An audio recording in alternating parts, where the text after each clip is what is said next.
안녕하세요. 수련수 강사 도성원입니다. 반갑습니다. 이거 마우스 포인터가 사라져가지고 잠깐 혼선이 있었습니다. 네, 일단 앞서 소개 들으셨겠지만 저 포함해서 네 분 선생님 올라오시는데 이제 겹치면 좀 그러니까 좀 쪼갰어요. 그래서 저가 수업하는 반 중에서 이제 메디컬 쪽이 있어가지고 그 부분을 5분 안에 될지 모르겠지만 최대한 빨리 좀 정리 드리고 그다음에 좀 소개해 드리겠습니다. 일단 말씀드릴 그 정보에 대한 부분들은 저희 그 분홍색 책자 있잖아요. 논술의 길. 하늘색이군요. 네. 거기에 저희가 다 정리해 놓은 게 있거든요. 거기 있는 거를 몇 개 뽑아다가 이렇게 정리 드리는 차원이라는 거.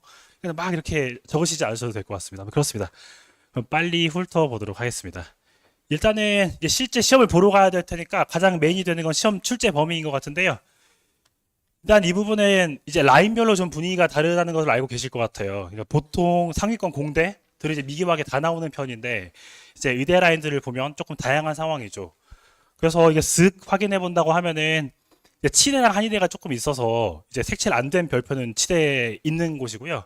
색칠된 별표는 한의대가 있는 곳인데 보시면은 그죠, 시험 범위가 짧으면 좋을 텐데 이제 다 나오는 학교들이 한 절반 좀 안 되게 있고요. 그 다음에 생각보다 많은 학교는 네, 미적분만 보는 학교도 있긴 있고요.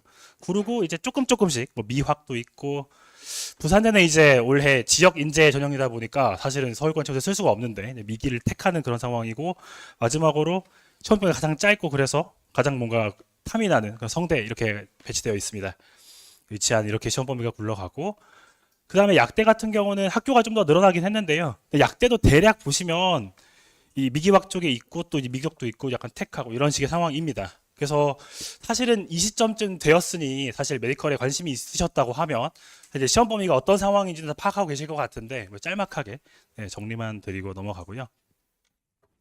그리고 이제 과학 논술을 보는 학교들이 있다는 것을 들어보셨는지 모르겠는데요. 여기서 이제 대부분의 학교는 수리 논술만 보고 있고 세 대학만 과학 논술을 보고 있습니다. 여기서 저희가 신경 쓸 만한 부분이 있다고 하면 이제 약간 불친절했네요. 여기 40%, 28% 여기는 전체 100점 중에 과학 논술의 비중을 제가 적어봤는데요. 그 표면적인 배점이요. 네. 그래서 보시면은 경북대 유치수는 조금 작고, 네, 아주대 의대는 절반이나 되고 이런 상황인데 여기서 이제 상중 표현해 본 것은 그 과학 논술의 난이도가 이제 저는 과학 논술 전문이 아니니 설명회를 다니면서 이제 말씀하시는 것들을 들어봤을 때 경희대 유치한약이나 경북대 유치수는 뭐 할만하다, 적당하다 이런 의견을 보통 주셨던 것 같고요. 반면에 아주대 의회는 생물 원투로 지정이 되어 있거든요. 생명 논술만 보게 되어 있는데 여기는 이제 굉장히 좀 심각하다 이런 이야기를 많이 해주십니다. 근데 그 부분을 이제 의견 가르치는 입장에서 의견일 수도 있겠지만은 그 저희 또 자료 뒷부분에 보시면 대학별로 그 입결이 아니죠. 그러니까는 합격자 성적 평균을 학교에서 발표해 준 거 실어놓은 게 있는데 거기 이따가 한번 보시면은 아주대 의의 합격 컷 자체가 굉장히 낮은 편입니다. 근데 그게 이제 수리 논술 때문에 낮다고 볼 수는 없을 것 같고요. 생명이 너무 어려워서 낮은 상황이다 이렇게 볼 수 있겠습니다.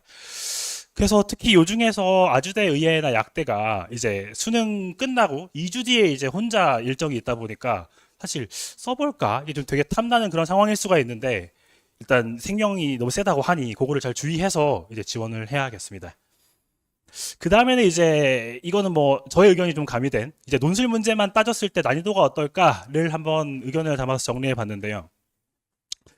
여기는 이제 약간 학생들 입장에서 체감 난이도랄까요? 그 차원에서 한번 이제 근데 이게 다 이제 다 미묘한 차이가 있긴 한데 좀 뭉뚱그려서 좀 정리를 해봤는데요. 일단은 상에 위치한 학교들은 학생들이 보더라도 야 역시 메디컬은 어렵구나 약간 이런 느낌이 팍팍 오는 그런 학교들이라고 좀 보시면 될 것 같아요. 그래서 가천대, 가톨릭대, 연대, 성대, 인하대, 한양대 이렇게 있는데 보시면은 가천대, 성대, 인하대 이 학교들 혹시 시험 범위가 어땠는지 기억을 하실까요?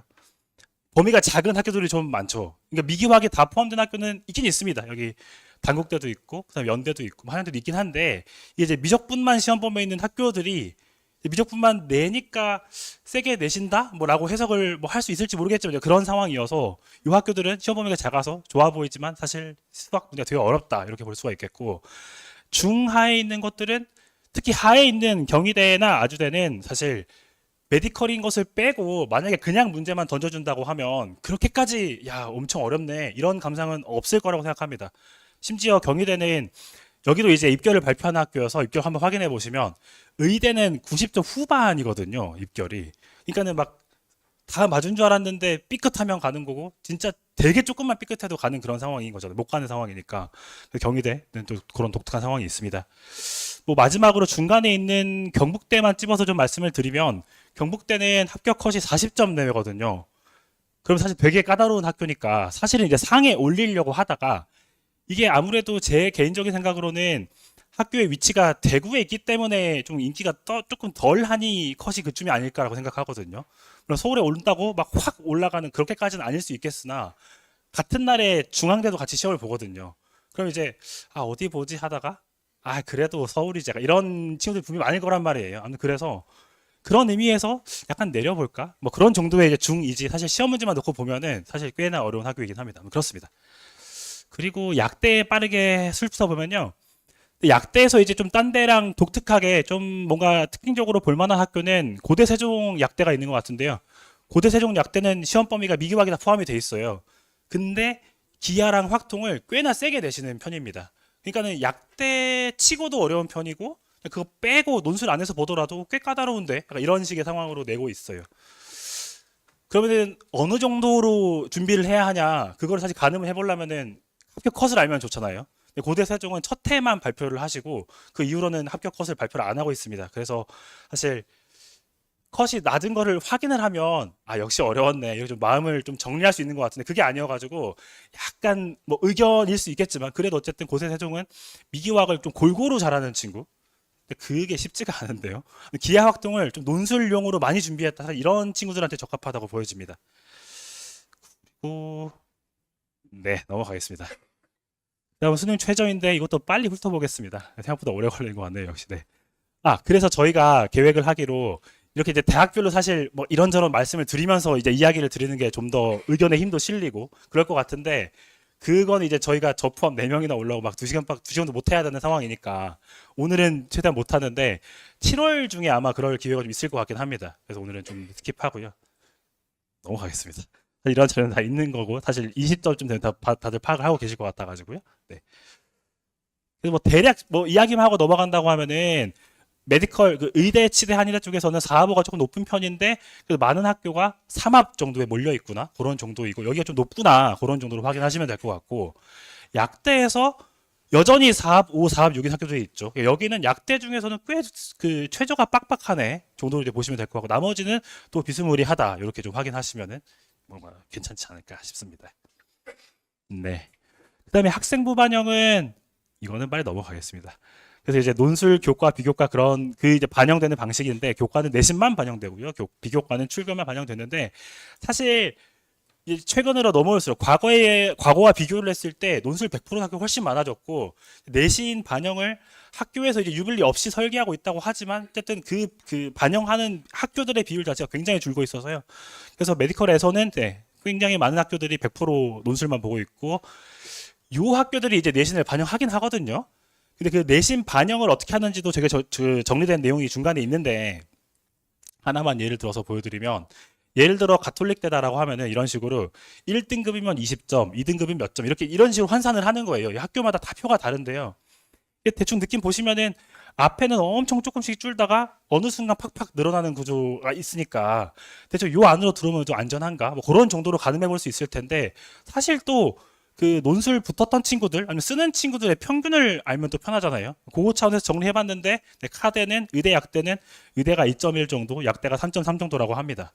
이게 메디컬이어서 특별히 높은 건 또 아닌 것 같고요. 어딜 보더라도 대충 3 전후쯤인 것 같고 그래도 메디컬에서는 여기는 그렇지만 뭐 딴 데는 뭐 1등급 초반이기도 하고 뭐 그런 상황인데 어쨌든 그래서 학교마다 다르지만 관심 대마다 다르겠지만 그래도 큰 틀에서 보자면 대략 한 3, 4 왔다 갔다 하면은 크게 문제 없다고 생각하는 것이 좋겠다. 이런 정도면 될 것 같습니다.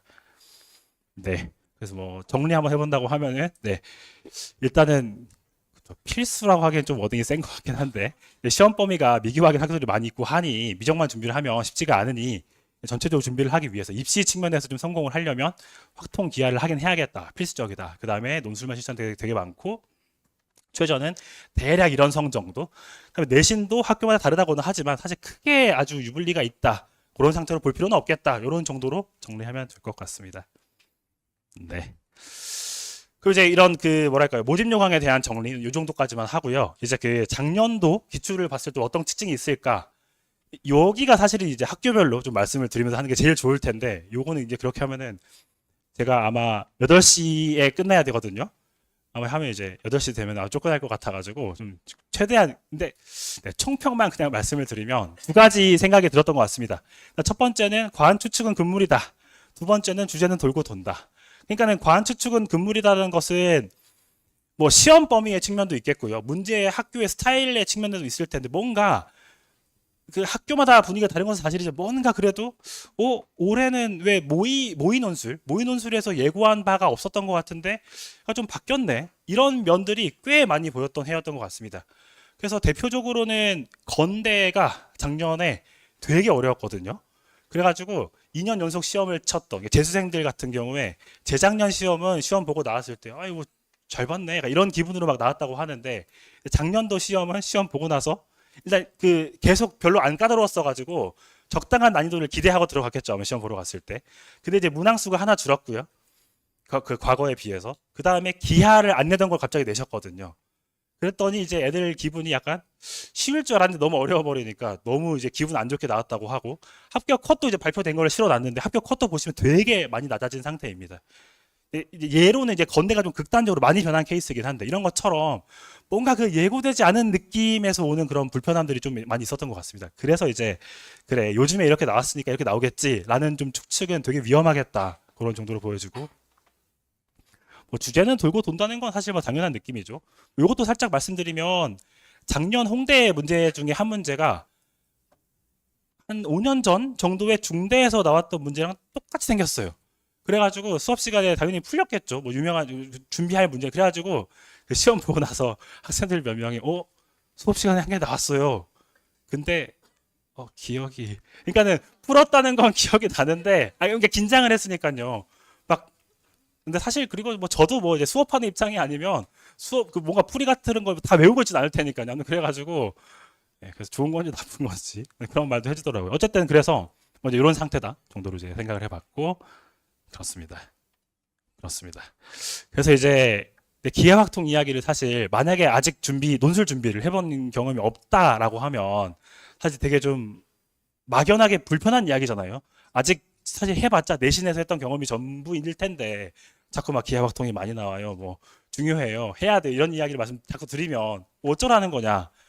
그래서 이제 사실 저번 설명회까지 하고서 요 질문들을 많이 주시길래 한번 첨부를 해봤는데, 지금 내신으로 했던 경험은 있어가지고 내가 이제 그 7월, 8월, 9월 때 논술 수업 따라가는 데 있어서 충분할까를 뭐 가늠한다고 하면, 일단 적어도 수특이나 수완에 있는 레벨 3를 빼고 레벨 2를 그러니까 아주 나이스하게 푸는 것까지는 아니어도 문제를 딱 봤을 때 이거 뭐 이렇게 풀면 되지 않나요? 요 흐름이 바로 보인다면 그러면 이제 충분히 연습이 됐다라고 볼 수 있는 것 같아요. 물론 계산을 해서 이제 하는 일은 또 별도로 해야긴 해야겠지만은, 문제를 봤을 때 이거 이렇게 하는 거네라고 알 수 있는 정도면, 그 정도면은 일단 이론은 다 충분히 됐다라고 봐줘도 될 것 같습니다. 근데 뭐 조금 더 욕심을 낸다면 뭐 레벨 3도 있으니까 거기까지 하면 좋겠다, 그런 정도고. 그래서 이제 저 포함 아마 이제 오늘이 같은 내용으로 세 번째 설명회여가지고 앞 선생님들이 하는 이야기를 다 알고 있는데요. 사실 아마 계속 기하활동을 해야 됩니다, 이런 얘기 계속 하실 거예요. 그래가지고 저 포함 모든 선생님들이 언제 들어와도 확통 기하를 준비를 좀 할 수 있게 좀 저희가 프로그램을 깔아놨거든요. 저는 이제 요 기간이 대부분의 학생들이 여름방학 기간이 겹쳐 있는 그때 저는 3주 동안 진행을 하고, 이게 또 선생님별로 다 있습니다, 기간별로. 그래서 그 기하활동이 안 되는데 어떡하나, 그 부분에 대해서는 준비를 할 수 있다는 걸 말씀드리고요. 그래서 이제 수업을 어떻게 진행하나 조금 짧게 소개해 드리면, 일단은 어떤 마음으로 준비하는지를 생각을 해봤을 때, 모르겠어요, 어떻게 보시면 너무 당연한 이야기 아닌가라고 보실 수도 있을 것 같은데, 제가 이제 어떤 마음으로 하는지를 누군가한테 소개를 해줘야 된다라고 했을 때 이런 마음으로 합리적이고 최대 효율적으로 풀자, 이런 마음으로 좀 수업을 하고 있고요. 그다음에 이제 학생들은 결국에 평소에 경험을 하는 것은 내신은 뭐 아주 크진 않을 것이고 수능 위주로 당연히 공부를 하고 있을 텐데 그 기준에서 뭔가 생각을 해본다고 했을 때 일단 수리논술이라는 게 당연히 똑같은 수학 문제긴 하지만은 일단 출제하는 사람은 그 학교의 수학과 교수님이란 말이에요. 그렇다 보니까 교수님이 문제를 내시는 스타일들을 보면 난이도는 다를 수 있겠으나 뭔가 스타일들은 어느 정도 얼추 비슷한 면들이 있는 것 같아요.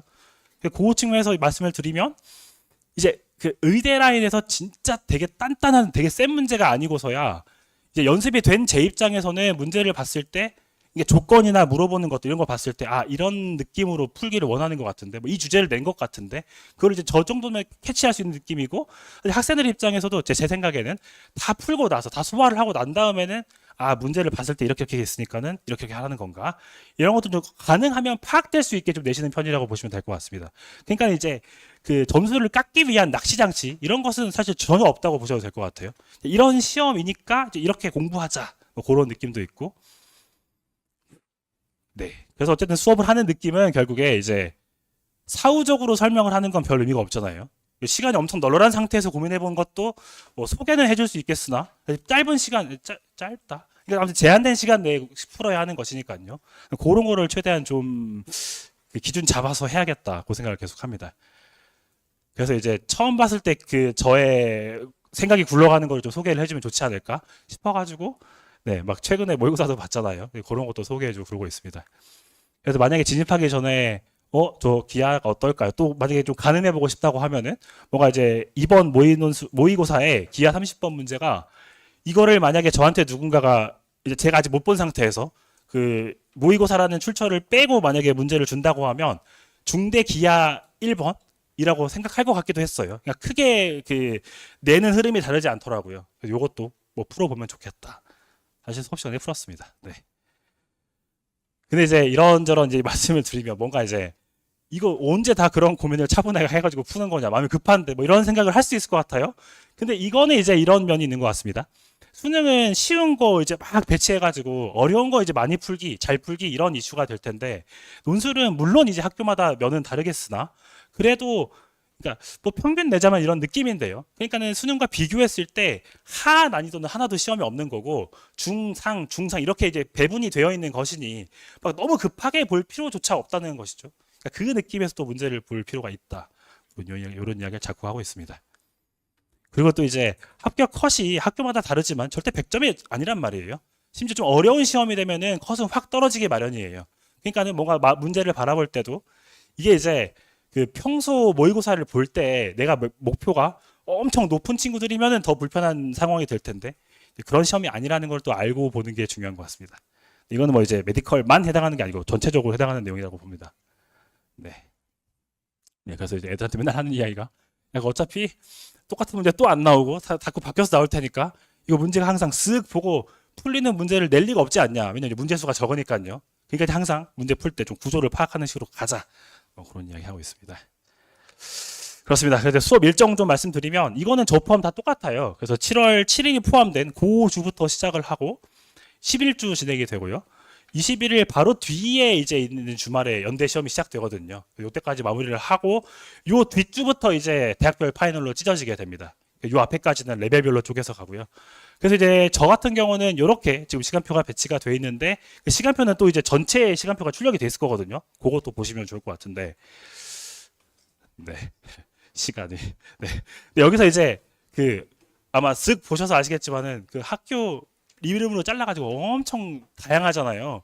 그래서 이제 물론 이미 짜여진 시간표에서 이제 고르는 느낌도 있으시겠지만 뭔가 이제 대체 무슨 반을 들어야 할지 되게 좀 미묘한 그 느낌이 있는데 이거 사실 선생님별로 이름이 똑같아도 기분이 다를 수 있거든요. 그러니까 제 기분을 소개해 드리면 뭐 제 생각에 이제 이걸 언뜻 봤을 때 헷갈릴 만한 느낌은 연고가 자꾸 들어있고 어디는 약연고고 어디는 연대집 이런 느낌인 것 같은데요.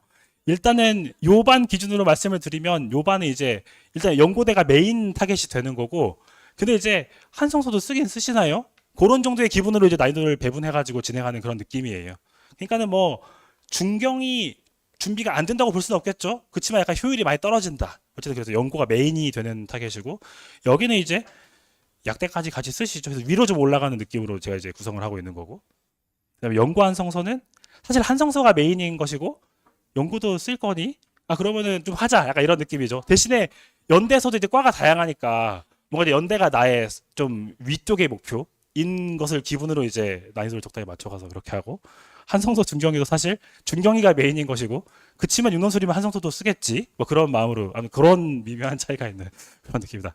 그래도 이게 또 되게 좀 뭉뚱그려서 말씀드릴 수밖에 없으니까 그 개개인마다 느낌이 또 다르잖아요. 그래서 좀 애매하시면 꼭 뭐 적언 아니면 데스크로 꼭 상담 요청 주시면은 그 선택하시는데 도움이 되실 것 같습니다. 아, 마지막으로 연대 집중은 진짜 연대만 포커스 맞춰가지고 하는 뭐 그런 느낌입니다. 근데 연대에 좀 더 집중된 설명은 아마 뒤에 오승 선생님이 해주실 거거든요. 넘어가겠습니다. 네, 그렇습니다. 그리고 저희 이제 8월 중에 다 원서 상담 하거든요. 제가 다 직접 해줍니다. 그래서 그거 또 말씀드리고. 그 다음에, 네, 아까 앞서 살짝 말씀드린 대로 9월 말서부터 이제 연대 시험 전수서부터 해가지고 학교별로 다 찢어져서 이제 대학별 파이널로 넘어가는 그런 구조 되겠고요. 저희 다 알고 계실까요? 네. 저 이제 수업 중에 네, 대면 첨삭 다 진행을 하고 있고요. 저 같은 경우에는 대면 첨삭 시간마다 제가 이제 들어가고 있고, 뭐 첨삭 시간의 목적은 시험지를 채점해준다. 당연히 이게 메인 목적이 아닌 것이고, 이제 시험 보고 나서 궁금한 거 있으면 질문 해결하고, 그다음에 또 분명히 제 풀이랑 교수님 풀이랑 본인 풀이랑 뭐 같을 수도 있겠지만 되게 다른 것들이 많이 있을 거란 말이에요. 그런 거 있으면 다 이제 해결하자. 그다음에 혹시 뭐 고민 있니? 뭐 그런 이야기도 하고 그렇습니다. 네. 그리고 마지막으로 이제 그 작년에 합격했던 친구들 중에서 이제 자기들 딴에는 후배들한테 이런 말을 해주고 싶어요. 그 부분을 좀 따와가지고 좀 실어봤습니다. 근데 이제 그 친구들의 고맙게도 써준 합격 수기의 전문은 그 브로셔 앞에 보시면은 QR코드 같은 게 있거든요. 여기 들어가 보시면은 이제 카페가 나오는데, 네. 저희 강아지 해놨고요. 네. 그래서 이제 여기에 보시면은 이제 친구들의 합격 수기를 제가 맞춤법 틀린 것만 좀 바꿔가지고 다 실어놓은 게 있습니다. 또 보시면은 솔직한 후기 보실 수 있을 것 같고요. 그래서 이제 빨리 말씀드리면 5분밖에 안 남았거든요. 네. 그래서 일단은 중대학 때 붙었던 친구는, 아 근데 이 친구 수기는 뭔가 제가 봤을 때 이 친구는 국어를 되게 잘하나? 말을 되게 잘 쓰더라고요. 이과 사람인데. 그래가지고 했는데 이 친구들한테 전하는 팁은 일단 중대 약대 최저가 높았잖아요. 4, 5잖아요. 그러니까 일단 최저를 맞추기 위해서 공부를 열심히 해야 된다. 뭐 당연한 이야기 하고 있고, 또 기출을 본다면 적어도 3년은 꼭 보자. 이 트렌드를 꼭 파악하자는 거죠. 네. 그다음에 시험장에 가서 볼 노트도 꼭 만들어서 가져가자. 그러니까 되게 좀 되게 정석적으로 잘 이렇게 차분하게 공부하는 그런 친구라고 보여지죠. 그다음에 연습은 열심히 하고 시험 보러 가서는 이제 너무 쫄지 말고 이제 낙관적으로 보자. 뭐 그런 이야기까지 했습니다. 그래서 글을 되게 잘 썼다. 이제 그런 이야기 해줬던 기억이 나고. 그 다음에는 연대 도시랑 정강대 전전 합격했던 친구는 네, 너무 웃겼습니다. 제발 모르는 문제가 있으면 넘어가라. 이거를 되게 본인의 메인 그 메시지로 이야기를 하더라고요. 그러니까 일단 연대 시험 때 이런 감상이 되게 많이 들었다고 하는데, 연대 이제 어려운 문제도 되게 많고 한데 일단 합격 컷이 8, 90이면 당연히 해야죠. 당연히 해야 되는 건데 그게 아니고 이제 막 어떤 과는 50이기도 하고 5, 60 왔다 갔다 한다라고 알려져 있으니까, 그런 상황이라고 하면 그죠? 한 문제를 못 푼다고 못 푸는 거 아니니까 아마 이제 본인이 시험 보러 가서 한 문제를 분명히 못 풀었다고 생각을 하고 있는 것 같아요. 그렇습니다. 그 다음에 사실 상반기에 복습을 하나도 안 했거든요. 그래가지고 수업이 끝나고 1시간이라도 제발 복습을 해라 뭐 이런 이야기도 해줬습니다. 네. 그 다음에 작년에 5학교 합격했던 친구가 있는데, 이 친구 정도면 되게 잘하는 친구인 거잖아요. 이 친구의 솔직한 의견은 일단 서술의 입장에서만 제가 뽑아왔는데, 서술을 할 때 제발 너무 꼼꼼하게 쓰지 말고 채점자가 충분히 이해했을 정도로만 써라. 아, 물론 충분히가 붙었으니까 이제 좀 연습이 필요하다는 소리긴 한데, 그 해설처럼 엄청 친절하고 막 깔끔하고 이런 걸 추구하지 말자. 그런 이야기로 좀 보시면 좋을 것 같습니다. 이 부분은 사실 저도 수업 시간에 애들한테 계속 말은 하는데, 이게 또 제가 말하는 그 느낌이랑 또 너무 잔소리로 들릴 수밖에 없잖아요. 뭐 당연한 이야기라고. 근데 이제 붙었던 친구 요소하니까 좀 그 힘이 실리지 않나 그런 생각을 해봅니다.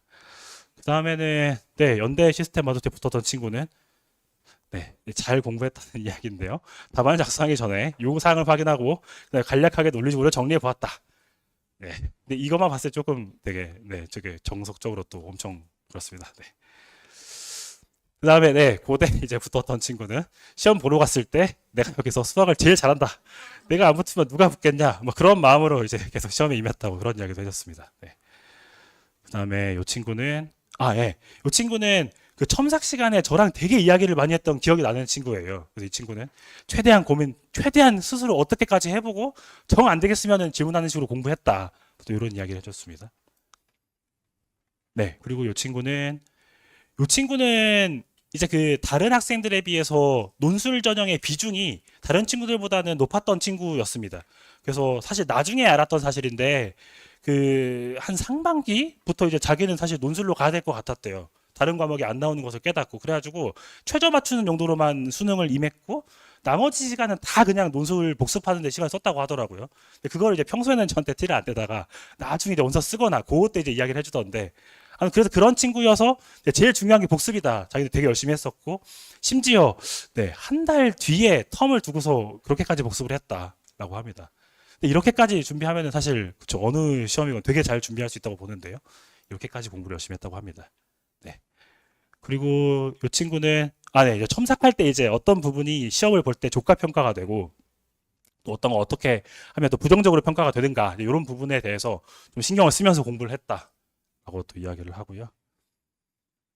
네, 이 친구 같은 경우는 네, 뭔가 이제 그 입시 측면에서의 기분 뭐 그런 마음을 좀 적어준 것 같은데 예, 수능 하나로 결정이 되는 게 두렵거나 걱정이 되거나 수시를 쓸 게 없다면 논술을 매우 강력히 추천한다. 네, 이런 이게 이제 이 친구는 되게 열심히 했던 친구인데 좀 긴장을 되게 많이 하는 친구였거든요. 그래가지고 수능도 좀 많이 안 나왔다고 하고 최저도 미끄러져가지고 못 보러 가고. 근데 이제 다행히 그래도 건대는 붙었지만 사실 저는 건대면 아깝지 않니? 라고 말할 수 있을 정도로 되게 열심히 했던 친구인데 이제 그래서 이제 이런 좀 기분이 나왔던 것 같습니다. 네. 네. 그래서 마지막으로 네, 제 시간표 이렇게 배치가 되니까 네, 참고해 주시면 좋을 것 같습니다. 그렇습니다. 그래서 이제 되게 중요한 시기가 되었는데요. 네, 제 마음은 뭔가 저 해야 될 것 같아요. 열심히 할게요. 요 마음으로만 온다고 하면은 제가 어떻게든 잘 진행해 보도록 하겠습니다. 네, 긴 시간 고생하셨습니다. 감사합니다. 네, 반갑습니다. 저는 두 번째 연사 박진아라고 합니다. 바로 본론으로 들어가도록 하겠습니다. 앞에서 이제 도선 선생님께서 뭐 열심히 얘기를 해주셨어요. 저렇게 말이 빠르신 분이 아닌데 시간이 엄청 쫓기셔가지고 얘기해 주셨는데 그 부모님들이 생각하셨을 때 수리 논술이란 대학에서 어떤 걸 보고자 하는 시험일까요? 뭐 학생 인성을 보고자 하는 시험은 아닐 거 아니에요. 그러니까 수리 논술이라는 거는 수학 시험인데 수학 시험을 통해서 학생의 사고력을 측정하고자 하는 시험인 거예요. 그래서 저희가 이제 해야 되는 거는 남은 기간 동안 학생의 수학적 사고력을 최대한 끌어내야 돼요. 그러니까 없는 걸 만들어낼 수는 없거든요. 수학적 사고력 없는 걸 만들어낼 수는 있지만 좀 아직 발현되지 못한 그런 사고력들을 최대한 끌어내는 거를 목표로 하고 있어요. 근데 어머님, 아버님들께서 우리 자녀의 수학적 사고력을 위해서 무더리도 노력하셨죠. 노력 안 하셨나요? 미취학 아동, 초등학교 6년, 중학교 3년, 고등학교 2년 어떻게든 한번 끌어올려 보려고 뭐 이것저것 많이 시켜보시고 하셨을 텐데 그게 뭐 사실 쉽진 않잖아요. 그러면 남아있는 기간은 7, 8, 9, 10 어찌 보면 4개월이라는 건데 이 4개월 동안 그럼 또 얼마나 학생이 발전할 수 있는지 그거는 학생마다 달라요. 사람마다 당연히 다르겠죠. 왜냐면은 현재 처해 있는 상황이 다 다르거든요. 애가 뭐 머리는 좋았는데 뭐 오랫동안 뭐 공부를 뭐 사춘기가 오면서 났다라든지 아니면 학생이 그래도 열심히 하기는 했는데 뭐 포인트 좀 잘못 잡고 있다라든지 그건 정말 많이 달라요. 그래서 그걸 이제 획일화해서 어떻게 해야지 오른다라고 말씀드릴 수는 없지만 딱 한 가지 공통되는 건 있어요. 수학적 사고력을 높이려면 문제를 스스로 풀어야 돼요. 동의하시죠? 근데 이제 문제를 스스로 풀려면 이제 계속 스스로 풀어라. 근데 스스로 풀 수 없는 문제를 주고 스스로 풀어라라고 하면은 그거는 이제 모두가 괴롭고 사실은 그렇게 발전도 되지 않거든요. 그래서 저는 그 수업 시간에 가장 중요하게 여기고 남아있는 기간에 조금이라도 더 수학적 사고력을 키우려면 스스로 풀어야 한다고 생각을 해요. 그래서 제가 반을 되게 다양하게 구성을 해놨는데 제가 지금부터 제 반 소개를 해드릴 거예요. 옆에 이제 괄호치고 적혀있는 등급이 있는데 그 괄호 안에 있는 등급은 6월 모의고사 가장 최근에 친 6월 모의고사 수학 등급별 추천반이에요. 근데 어디까지나 추천반이고 그 1등급이라 하더라도 좀 약간 수학이 부족한 학생이 있고 2등급인데도 수학을 잘하는 학생이 있긴 있거든요. 거기 또 등급 안에서도 개인차가 있기 때문에 어디까지나 참고를 해주시면 되겠습니다. 제가 제 소개를 올라운드 베테랑이라고 소개를 하고 있는데, 이제 올라운드라는 의미는 제가 거의 모든 반 수업을 다 하고 있어요. 거의 모든 반, 이제 Y반 이제 연세대 집중반부터 시작을 해가지고 이제 미적반, 시험 범위가 미적인 대학, 뭐 쑥대, 숭실대, 뭐 세종대, 뭐 등등등 요 대학까지 거의 대부분의 반을 수업을 하고 있고요. 이렇게 반을 많이 하면 장점이 뭐냐면은 학생이 들어왔을 때 이 학생의 수준에 맞는 반에 집어 넣어 줄 수가 있어요. 그래서 지금 저희 반에 Y반에 들어온 학생이 있었는데 약간 Y반 수업을 따라가기에는 조금 부족하다라고 하면은 이제 S반 또는 SH반으로 보냈고 그리고 S반에 왔는데 그 학생은 또 특이해요. 자기는 건대 정도만 가면 괜찮겠대요. 근데 S반 한번 들어와 봤대요. 근데 되게 잘하는 거예요. 그래서 그런 학생은 이제 Y반으로 올려 보내서 학생에게 가장 도움이 되는 수업으로 이제 배정을 하고 있어요. 그래서 여기 보시면 이제 연세대는 시험을 올해 추석 전에 보는 거 알고 계세요? 추석 전에 쳐서 저희가 여름방학에 시작하면 딱 11주가 나와요. 그 11주 동안 연세대에 이제 포커스를 맞춰서 이제 연세대를 목표로 준비하는 반이다라고 생각하시면 되고, 그리고 S반 같은 경우는 연고 서성한 중 반으로, Y반 같은 경우는 내가 서성한 정시로 간다 이런 애들인 거예요. 또는 내가 진짜 좀 수학을 잘한다. 그런 학생들이고, S반은 이제 연고 서성한 중 다 쓸 학생들. 그리고 이제 SH반은 아까 선생님께서 설명하셨지만 현실은 이제 중경이시 정도 쓰겠지만 그래도 이제 한성서 정도 내가 3합 7이 나온다, 3합 6이 나온다. 그래서 한번 좀 써보고 싶다 하는 반이고, 그러면 아마 도 선생님이 여기까지 수업을 하실 텐데 경희곤동홍은 이제 어떤 반이냐면 경희곤동홍을 가고 싶은 거예요. 내 현실은 미적반이지만 그래도 내가 기하랑 확통 한번 공부해서 뭐 경희대, 뭐 건대, 동국대, 홍대 한번 써보고 싶다 하는 학생들, 그런 학생들을 위한 반이고, 미적반은 지금 기하 확통을 할 때가 아니다. 지금 미적을 해서 미적 대학만 가도 좋다. 어쨌든 올해 어디라도 붙여놓고 뭐 내년에 다시 할지언정 현실적으로는 지금 내가 6모나 9모나 여기도 지금 너무 아쉬운 상황이다.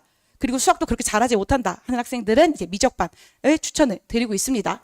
자, 그러면 반별로 이제 어떻게 진행을 하고 있냐면, 우선 Y반이랑 S반은 좀 잘하는 학생들로 추려놨고, 못한 학생들은 좀 미안하지만 이제 다른 반으로 보내고, 좀 잘하는 학생들은 올려 보내고 해서 지금 현재 소수정예 10명 반으로 진행을 하고 있어요. 요 반 같은 경우는 다른 반이랑 다른 게, 다른 반 같은 경우는 좀 기본 내용부터 좀 차근차근 설명을 하거든요. 근데 이미 잘하는 학생들은 기본 개념 자체가 탄탄하게 잡혀 있어요. 얘네들한테 이제 기본 개념을 다시 설명하는 거는 지금 이 7, 8, 90 이 시기에 그렇게 크게 도움이 되는 수업은 아니거든요. 이 학생들은 좀 새로운 문제, 그러면서 좀 도전적인 문제, 그러면서 내 수준에 맞는 문제, 그런 문제들을 이제 많이 풀어보면서 논술이 이런 식으로 나오는구나, 이 개념을 이런 식으로 물어볼 수도 있구나, 그런 거를 이제 스스로 느끼고 깨닫고 하는 수업이에요. 그래서 저희가 수능이 있고 논술이 있는데 수능과 논술이 전혀 다른 게 아니라 수능을 포함하는 개념이라 생각을 하시면 돼요.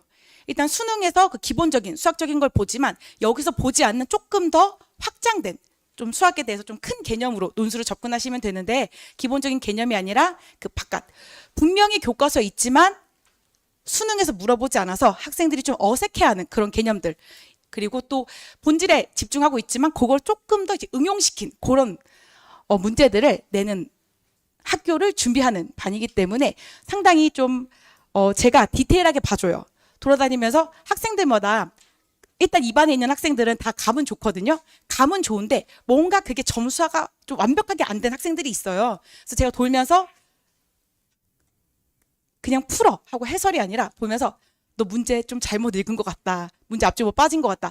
너 아이디어는 맞게 다 접근했는데 중간에 계산이 틀렸다. 라는 식으로 학생들한테 최대한 원포인트로 다시 한 번 더 스스로 깨달아서 최대한 스스로 풀 수 있게끔 그렇게 진행을 하고 있습니다. 요 반 같은 경우는 정원이 10명이다 보니까 제가 1대1로 대면 첨삭까지 진행을 하고 있어요. 자, 그리고 H반, 그러니까 한성서, 중경이시, 건동홍을 준비하는 학생들은 여기 이제 가고 싶어 하는 학생들인데, Y나 S에 비해서 조금 기본이 조금 부족하긴 해요. 그래서 기본 개념을 다시 한번 다지고, 그러면서도 이제 논술에 자주 나오는 빈출 주제를 다루고 있어요. 제가 단계별 계단식 접근과 반복 심화학습 시스템으로 최대한 스스로 풀도록 유도한다라고 적어놨는데 이게 무슨 얘기냐면 학생들이 제가 이제 매년 상반기 때 그 똑같은 문제를 S반에 한번 풀리고 이제 SH, H반에 이렇게 풀리잖아요. 근데 본인이 사실은 H반, SH반 수준인데 S반에 들어가 있는 애가 있고 맞게 들어가는 애들이 있어요. 근데 H반 같은 경우는 정말 차근차근 설명을 하거든요. 어떤 개념을 되게 쉬운 내용으로 설명을 한 번 하고 요런 개념이 요런 식으로 응용이 된다. 요런 식으로도 응용이 된다. 요런 식으로 응용이 된다. 즉 1단계에서 1.5단계, 1.5단계에서 2단계, 2단계에서 2.5단계, 2.5단계, 3단계 요렇게 훈련을 시켜요. 그리고 나서 이제 문제를 딱 풀라고 하면 생각보다 잘 풀어요. 왜냐하면 쉬운 것부터 한 단계 한 단계 아 이런 식으로 물어보는구나. 얘가 이런 내용이구나. 본질이 이거였구나. 깨닫는 거랑 S반 같은 경우는 그렇게까지 미주얼, 고주얼 자세하게 얘기하지 않아요. 왜냐하면 애초에 잘하는 애들을 모아놨고 걔네들은 또 너무 기본적인 내용을 하는 건 또 좋아하진 않거든요. 그래서 이제 S반 같은 경우는 2단계 한 번, 3단계 한 번 이렇게 문제를 풀려요. 그러면 최종적으로 그 시험 시간에 3단계 문제를 풀렸을 때 본인의 수준에 안 맞게 S반에 들어간 애들은 그 3단계 문제 못 풀어요. 그런데 H반에서 그걸 한 단계 한 단계 한 단계 해온 애들은 의외로 생각보다 잘 푸는 거예요. 그래서 그거 볼 때마다 진짜 이게 본인의 수준에 맞는 반에 들어가는 게 정말 중요하다라는 거는 제가 깨닫고 항상 말씀을 드리거든요. 근데 이제 현실과 이상의 그 괴리처럼 본인의 이제 현실은 H반이지만 그 반의 대학을 가고 싶지 않은 거예요. 가고 싶지 않아서 다들 이제 그 상위권 반에 그렇게 들어와 있어요. 안 맞는 애들이. 내려가라 해도 계속. 그리고 H반에 어떤 애들도 있냐면 선생님께서 왜 나를 안 올려보내시지? 근데 왜 자기 안 올려보내냐고. 그래서 내가 넌 H반이 맞다 했는데 본인의 수준에 맞는 반에 드는 걸 가장 추천드리고요. 선생님 근데 저는 H반인데 한양대도 써보고 싶어요. 쓰시면 돼요. H반이라고 해서 완전 뭐 경희건도홍만 준비한다라는 건 아니고요. H반에서 본인의 수준에 맞는 수업을 들으면서 나중에 한양대 파이널 듣고 한양대 시험 치시면 돼요. 그러니까 어느 대학을 치더라도 경희대반이라고 해서 뭐 경희건도홍만 준비하는 거 아니고 서성한반이라고 해서 서성한 문제만 다루는 건 아니거든요. 그러니까 대략적으로 부모님들이 이해하기 편하시게 요 정도 대학을 이제 목표로 하고 있고 그 정도 수준의 학생들이 몰려 있다라는 뜻이라서 원서는 원하는 대로 쓰시고 나중에 파이널로 가능하니까 최대한 수준에 맞는 반, 그 반을 듣는 걸 추천드립니다. 그래서 요거 같은 경우는 제가 수업할 때 그 모의논술 구성 자체를 수업을 해요. 근데 그날 들었어요. 그날 들었는데 학생들마다 그날 딱 듣자마자 캐치를 좀 빠르게 잘하는 학생이 있고 본인만의 어떤 혼자 이거 곱씹어야 되는 학생이 있잖아요. 그래서 곱씹어야 되는 학생들 은 그날 못 풀었다고 사실 못 푸는 건 아니거든요. 그래서 제가 모의논술 구성 자체를 지난 시간 수업 내용이랑 그날 수업 내용이랑 섞어서 내요. 지난 시간 거를 또 내야지 학생들이 복습도 하고 내가 복습을 했을 때 문제가 풀려. 사람들이 긍정 피드백을 계속 받아야 그 행동이 강화가 되잖아요. 그래서 복습을 했을 시에 문제를 풀 수 있는 본인을 발견하고 계속 좀 복습을 해서 아 이게 진짜 도움이 되는구나, 내가 기억을 하는구나 라고 깨닫게끔 그렇게 진행을 하고 있습니다. 자, 그리고 이제 미적반 같은 경우는 현재 좀 기본기가 좀 많이 부족한 학생들, 그러니까 기하 활동을 할 때가 아니라 좀 미적이라도 좀 제대로 잡자 한 학생들을 대상으로 하고 있고요. 그래서 똑같이 단계별 계단식 접근과 반복 심화학습 시스템으로 이제 문제를 풀 수 있긴 하는데 조금 요 부분을 좀 강화해서 많이 설명을 하고 있어요. 그래서 1단계에서 많이 도는 거죠. 1단계에서 많이 돌고 그리고 빈출 오답 유형을 이 원인을 분석하는 게 되게 중요한데 이 학생들은 틀리는 게 거의 다 비슷해요.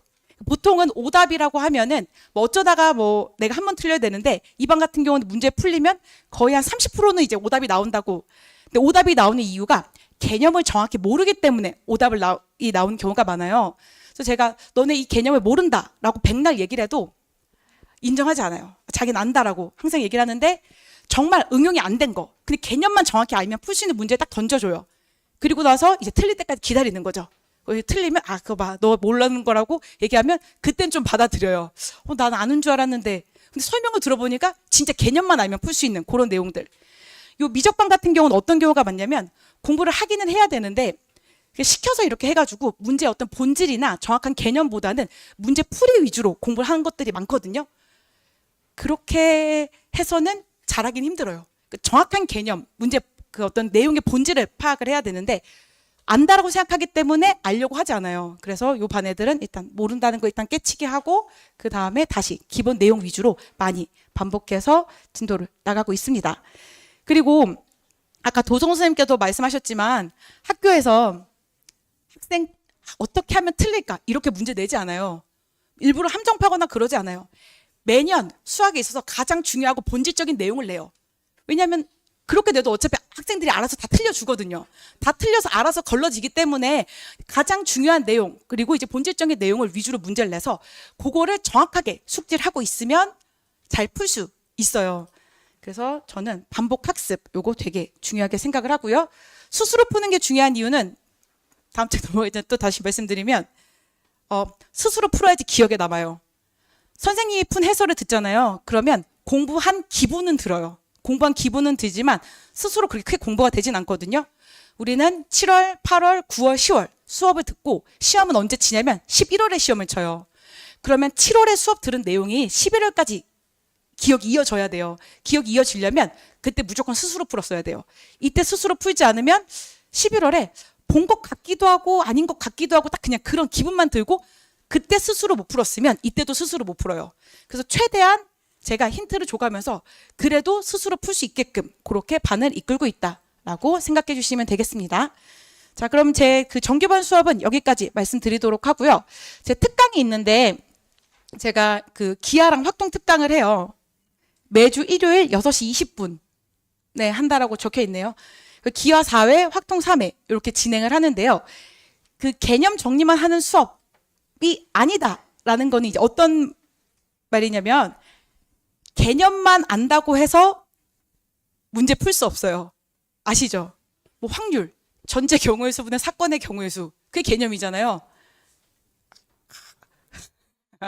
네. 그러니까 뭔가 그 내가 개념만 알아서는 문제를 풀 수가 없고 이 개념의 이제 본질이 뭔지 어떤 식으로 문제 물어보는지 그런 걸 정확하게 파악을 해야 되는데 제가 확통 수업을 해요.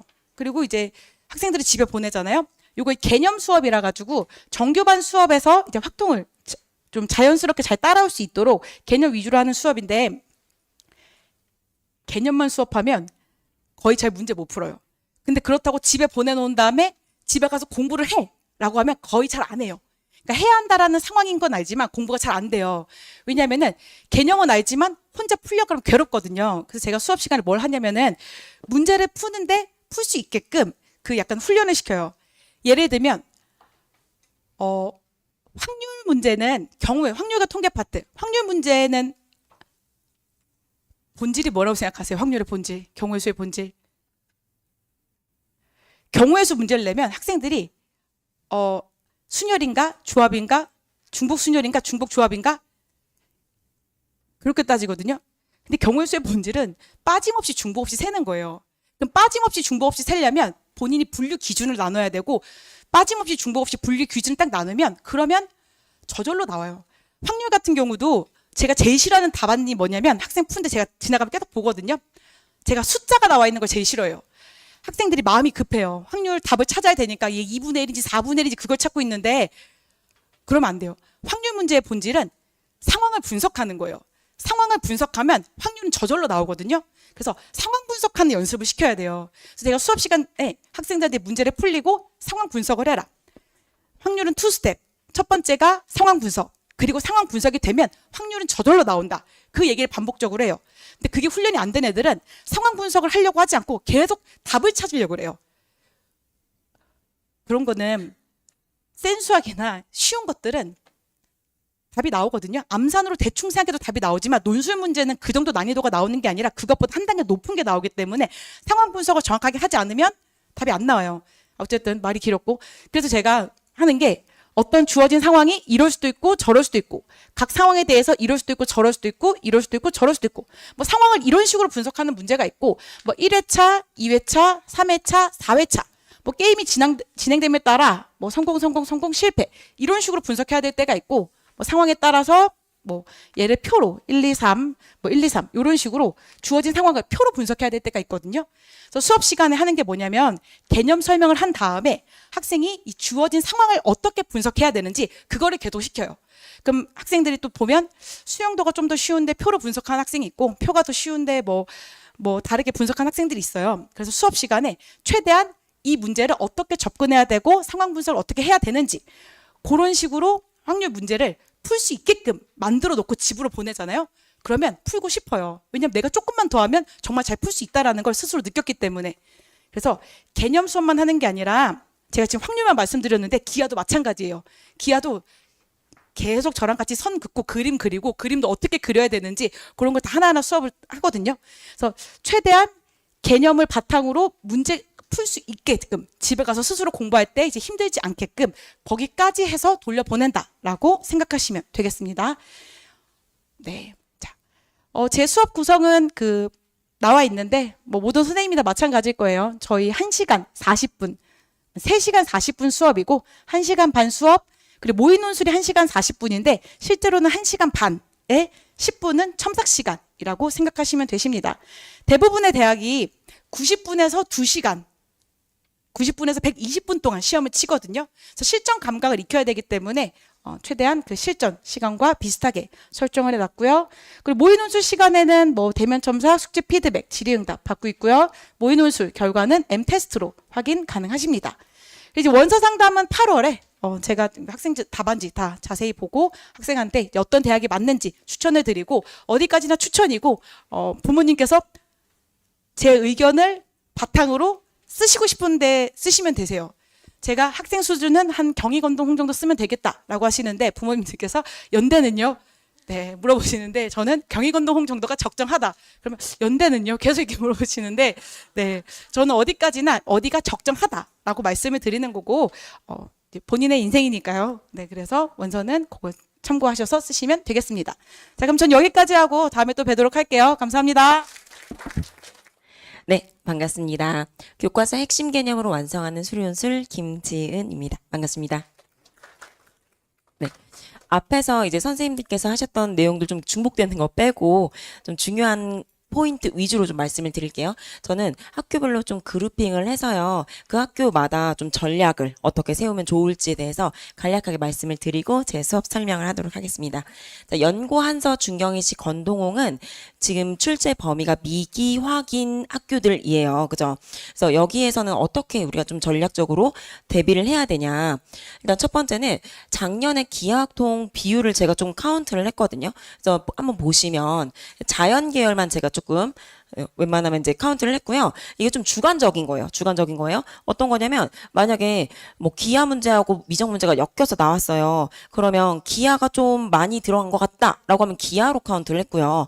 그다음에 기하 뭐 미적이랑 그다음에 확통이 같이 나왔다. 근데 확통이 좀 많이 나온 것 같다. 그럼 확통으로 카운트를 했어요. 그러니까 여기서 진짜 중요한 포인트를 생각하셔야 돼요. 진짜 중요한 포인트는 여기서 몇 개 나왔다가 아니고요. 그러니까 이 학교에서 뭐를 냈다가 아니고 전반적으로 미적 기하 확통이 다 나왔다.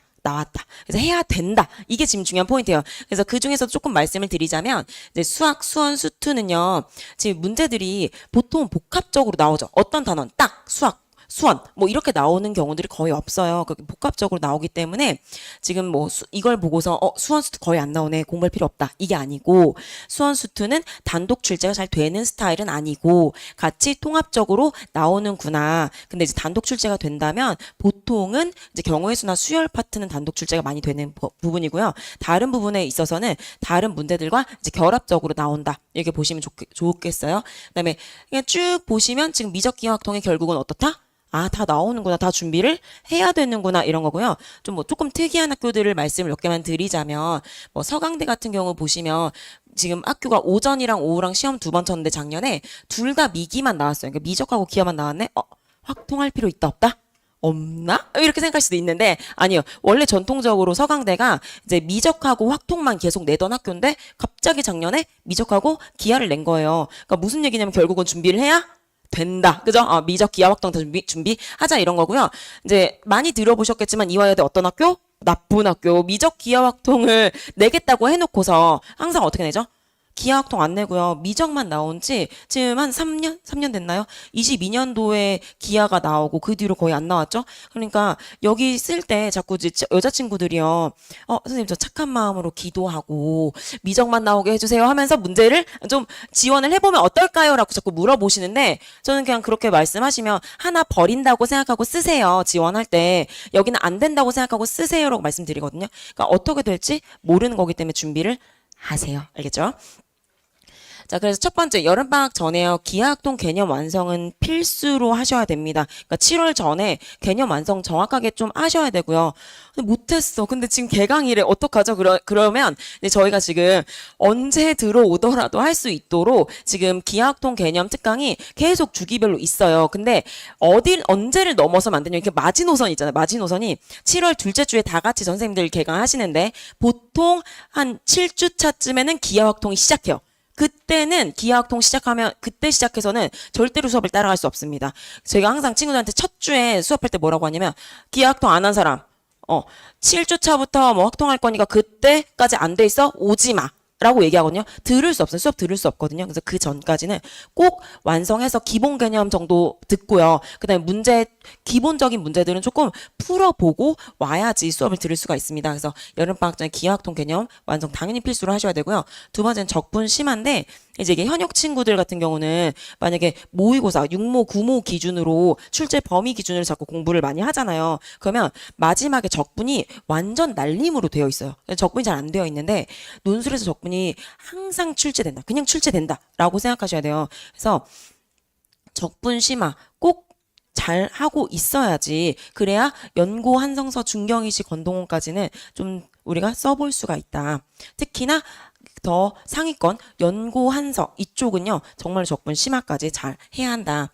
자, 이 학교들은 지금 어떤 학교냐면요 대부분이 미적에서 출제가 되는 학교들입니다. 그래서 이 학교들 같은 경우에는 첫 번째로는 출제 기조 분석을 좀 잘 하셔야 된다. 당연히 어느 학교나 최근 3년치 출제 기조 분석하는 건 기본이고요. 그런데 이제 여기 있는 학교들 같은 경우는 다른 대학 기출들도 좀 많이 풀어보는 게 중요한데 왜냐하면 기출들이 좀 돌고 도는 경향이 있어요. 그래서 이 학교에서 나왔던 기출이 내년에 다른 학교 좀 나오는 이런 경향들이 좀 있기 때문에 여러 학교에 좀 비슷한 학교의 문제를 풀어보는 것이 굉장히 중요하다. 그래서 꼭 같이 보시는 게 좋고요. 세 번째로 적분 연습. 그러니까 심화까지는 아니어도 여기서 당연히 적분 너무 잘 나오기 때문에 적분 연습을 꼭 잘 하셔야 됩니다. 아시죠? 자, 넘어서 국민대가 올해 처음으로 수리 논술을 보는데 좀 애매해요. 여기도 아니고 저기도 아닌 그런 친구예요. 국민대가 약수령이라고 했지만 약수령이라고 하기엔 조금 애매하고 그렇다고 정통 수리 논술이라고 하기도 조금 애매한 그런 친구거든요.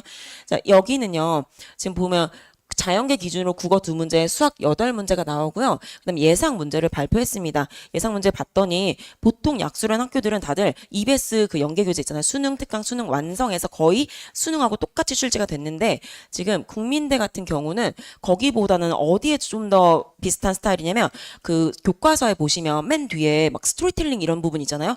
좀 그런 부분에서 다운 듯한 느낌. 그러니까 수능, 특강, 수능 완성보다는 교과서를 오히려 더 중점적으로 봤으면 좋겠다. 특히 이제 뒷부분에 좀 심화 과정 그런 부분들을 좀 같이 보면 좋겠고요.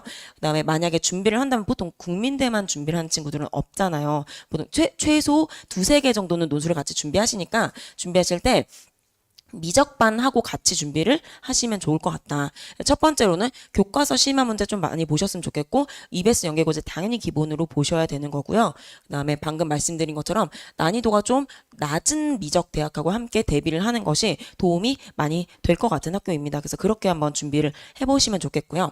마지막으로 그룹이 이제 약수령입니다. 약수령은 EBS 연계교재에서 이제 대부분 변형돼서 출제가 되고 있고요. 그다음에 친구들이 굉장히 무시하는 학교예요. 무시한 학교인데 생각보다 정시에서 안 나와요. 정시에서 그러니까 현역 친구들의 가장 큰 문제가 뭐냐면 눈이 너무 꼭대기에 달려 있어요. 자기의 실력과 지금 자기가 갈 수 있는 것과 자기가 원하는 게 너무 다르기 때문에 그래서 조금 문제가 생기는 거거든요. 그러니까 지원할 때도 제가 항상 얘기를 해줘도 친구들이 그런 데는 안 가고 싶어요. 그리고 약간 답답한 소리를 그러니까 이해는 되는데 진짜 답답한 소리를 많이 해요.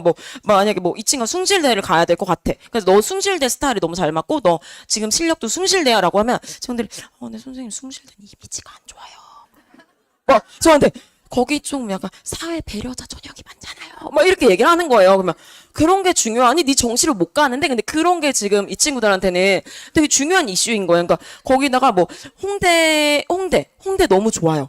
홍대 뭔가 친구들 MZ세대 친구들은 막 홍대 하면 되게 멋있고 좋고 막 하잖아요. 그래서 아니 홍대보다는 위치적으로 건대가 좀 나아. 자기는 홍대를 꼭 가야 되겠대. 젊음의 거리 막 이러면서 자꾸 약간 답답한 소리들을 하잖아요. 그쵸? 그런데 이제 약수령 좀 그런 스타일이에요. 약수령을 친구들이 굉장히 무시하는 생각보다 가기가 쉽지 않은 학교들이 좀 포진해 있죠. 보시면 이제 여기 가천대부터 시작해서요. 이제 홍익대, 세종까지 한 15개 정도의 대학들이 있습니다. 대부분은 이제 10개 정도는 국어랑 수학을 같이 보고요. 그다음에 수학만 보는 학교들도 있어요. 네, 요즘의 추세가 어떠냐면 처음에 가천대 처음 시작했을 때요. 약수령 처음 들어왔을 때 문제가 굉장히 쉬웠고 변별력이 없는 스타일이었는데 최근에는 문제가 굉장히 어려워졌어요.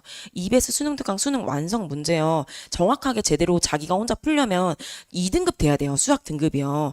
근데 여기 약수령을 쓰는 친구들이 대부분 3, 4등급 친구들이거든요. 뭐 5, 6등급 친구들도 있지만 그 친구들은 정말 열심히 공부를 해야 되고요. 그 친구들이 문제 봤을 때요. 다 절대로 못 풀어내요. 그래서 연습을 정말 많이 하셔야 되고 여기는 지금 아까 말씀드린 것처럼 난도가 높아진 추세인데 제일 봤을 때 제일 높은 학교가 좀 가천대랑 삼육대가 높은 편이고요. 그다음에 뭐 고세, 서경대, 한국공대, 한국기술교육대도 최근에 갑자기 이제 난이도를 다시 훅 올린 상태라 전략적으로 문제를 푸는 그런 것들이 좀 필요할 것 같습니다. 자, 여기는요, 첫 번째는 개념 숙지가 필요해요. 앞에서도 한번 들어보셨겠지만 우리 친구들이 지금 어떤 상태냐면 자기가 모르는지도 인지하지 못하는 상태. 내가 알고 있다고 생각하는데 자꾸 문제풀이만 하죠. 그러니까 개념이 안 잡힌 상태에서 자꾸 문제만 풀어요. 문제만 풀고 싶어 하고 개념은 안 듣고 싶어 하고 교과서 안 보고 싶어 하고 교과서도 없어요. 친구들 사실은. 그렇기 때문에 여기서는 개념을 정확하게 숙지하는 것이 서술에도 그다음에 실력 향상에도 너무 중요한 상황입니다. 그래서 개념 숙지 기본으로 좀 시키고 그다음에 EBS 연계교재 활용해서 문제 정확하게 풀고요. 마지막으로 모의논술 연습인데 이거는 뭐 어느 학교나 마찬가지지만 여기는 이제 국어랑 수학이 있다 보니까 국어를 먼저 풀지 수학을 먼저 풀지를 조금 선택해야 되는 상황들이 있어요. 그러니까 합격한 친구들이 대부분 추천하는 방법은 국어를 먼저 풀자. 그게 좀 낫더라. 시간 활용했을 때 국어 먼저 풀고 그 다음에 남는 시간에 수학 올인 이렇게 하는 게 좀 좋겠다라고 말을 했었었고 제가 봤을 때는 학교마다 좀 차이는 있지만 만약에 좀 어려운 학교라면 한두 개 정도 수학 한두 개 정도는 어려운 거 버리고요. 나머지 문제를 다 푸는 방향으로 가는 것이 가장 좋은 전략일 수 있겠습니다. 자, 넘어가서 그래서 이제 왜 이제 제 수업을 들어야 되냐? 처음에 소개를 말씀을 드렸던 것처럼 저는 어떻게 수업을 하냐면요. 교과서 핵심 개념을 가장 중요하게 강조하고 그게 결국 마지막에 논술까지 어떻게 적용이 되는지를 계속 반복을 합니다. 제가 지금 한성서 중경이시부터 해서 경희권동홍, 미적반, 약수령반 이렇게 해서 다 진행을 하는데요. 처음에 들어올 때 이제 어떻게 들어오면 좋겠다 앞에서 다 말씀 들으셨잖아요. 그죠? 그래서 최대한 이제 우리 아이가 지원하고 싶은 학교, 그다음 우리 아이의 지금 현재 실력 상태를 보시고 좀 지원하시면 그러니까 거기 그 반에 들어오시면 좋을 것 같고요. 그다음에 하나 더 팁을 드리자면 처음에 조금 쉽게 시작하는 게 나을 수도 있어요. 왜냐면 대부분 친구들이 본인이 원해서 오는 친구는 10명 중에 1명 정도고요. 9명 정도가 엄마 아빠가 오라 그래서 나 정시판대 막 이렇게 와요. 그러면 시작당 그냥 왔다 갔다 하면서 숙제는 또 열심히 애들이 숙제는 또 열심히 하는데 또 엄청난 열의를 가지거나 내가 진짜 논술로 되겠다 해야지 막 이런 건 없어요. 그런 마음은 언제 갖는 거냐면 구모 보고 이제 망했을 때 선생님 저 진짜 어떡해 저 진짜 논술밖에 없는데 그때 와서 막 할 걸 선생님이 하라 그럴 때 할 걸 자꾸 이렇게 하는데 사실 그게 어쩔 수 없어요. 그냥 매년 같은 루틴이거든요. 매년 같은 루틴이기 때문에 우리 친구들은 사실은 수능해야 되지 논술해야 되지 진짜 너무 아프고 너무 힘들고요. 매주 시험 보고 매주 시험 성적 나가잖아요. 그것도 이미 스트레스예요. 성적이 안 나가도 나는 시험 시간에 아무것도 못 푸는데 옆에 친구들 열심히 풀잖아요.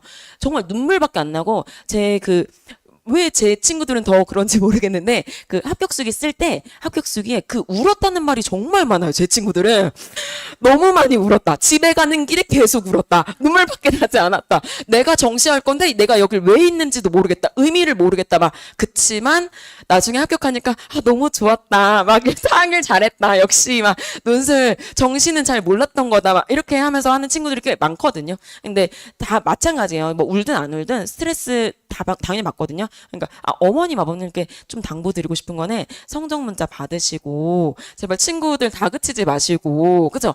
친구들도 너무 힘들어요. 그러니까 그냥 숙제 점수만 좀 보시고 숙제 안 했다 그러면 숙제 좀 해야지. 근데 또 어머님 아버님이 말씀하시면 또 잔소리가 될 수 있으면 또 선생님한테 연락하셔서 저희가 숙제를 안 하는데 말씀 좀, 저희가 격려하면 잘하는 스타일이거든요. 이렇게 말씀해 주시면 또 선생님들께서 다 또 격려하면서 저 딱 이끌어 가시거든요. 그러니까 그렇게 좀 해주셨으면 좋겠고, 그다음에 반이 또 이렇게 세분화되어 있기 때문에 만약에 뭐 경희곤동에 들어왔어요. 근데 친구가 잘해요. 그러면 이제 제가 몇 주 보다가 너 만약에 좀 목표가 있으면 한성서 중경으로 좀 바꿀래? 반을 좀 옮겨갈래? 이렇게 해서 전반도 좀 자유롭게 되는 편이기 때문에 좀 편한 마음으로 처음에 이제 들어오시면 좋을 것 같습니다. 제 시간편 이렇게 되어 있는데 어차피 거기 프린트에 다 받으셨죠? 넘어갈게요. 제 수업은 이제 제일 중요한 거 교과서 핵심 개념으로 수업을 진행을 하고, 그다음에 교과서 증명 중에 우리 논술에서 필요한 것들 같이 얘기를 하면서요. 그게 어떻게 논술 기출로 연결이 되면서 우리가 막 다양한 문제들, 어려운 문제들을 봤을 때 어떻게 발상할 수 있고 왜 이런 생각을 해야 되는 것인지 좀 접근법 이런 것들에 대해서 이제 설명을 하는 체계적인 수업이고요. 그다음에 뭐 핵심 벤출 개념 잘 짚어서 수업을 하고요. 이제 4단계 반복 복습 시스템인데, 그러니까 친구가 수업을 와서 그냥 숙제 한 번 하면 되거든요. 숙제 한 번 하면요, 이게 같은 주제에 대해서 4번 반복을 하게 돼요. 이게 자동적으로 4번 반복을 하고 그게 3주 차에 걸쳐서 계속 반복을 하게 되니까 이제 본인이 계속 이제 실력이 쌓여가는 그런 상황이거든요. 그래서 꼭 따로 뭔가를 더 하지 않더라도 이 수업만으로 충분히 이제 반복이 끝이 나는 수업이다. 그래서 수업 진행은 다 비슷하실 것 같아요. 저는 실전 모의를 다음 주에 봐요. 그러니까 문제를 배우면 그 주제에 대해서 일주일 동안 조금 더 생각할 시간을 주고요. 그 뒤에 대면 첨삭, 그러니까 실전 모의 보고 그 시간에 대면 첨삭하고 해설하고 그다음에 주제 강의하고 이렇게 해서 한 사이클이 지나갑니다. M테스트 이게 이제 미래탐구 어플인데요. 어플에서 성적 확인 가능하시고요. 보면 이게 100점 만점에 이제 우리 친구가 몇 점 맞았니? 그다음에 이제 분야별로 어떻게 맞았니? 친구들은 어떻게 맞았는데 우리는 어떻게 맞았고 좀 어느 부분이 부족하니? 뭐 이런 것들은 볼 수 있는데 중요한 건 이게 객관적인 자료는 아니죠. 그렇죠? 그러니까 어머님들이 제일 어려워하시는 게 뭐냐면 성적 맨날 봤는데 알겠는데 그래서 우리 어디 갈 수 있죠?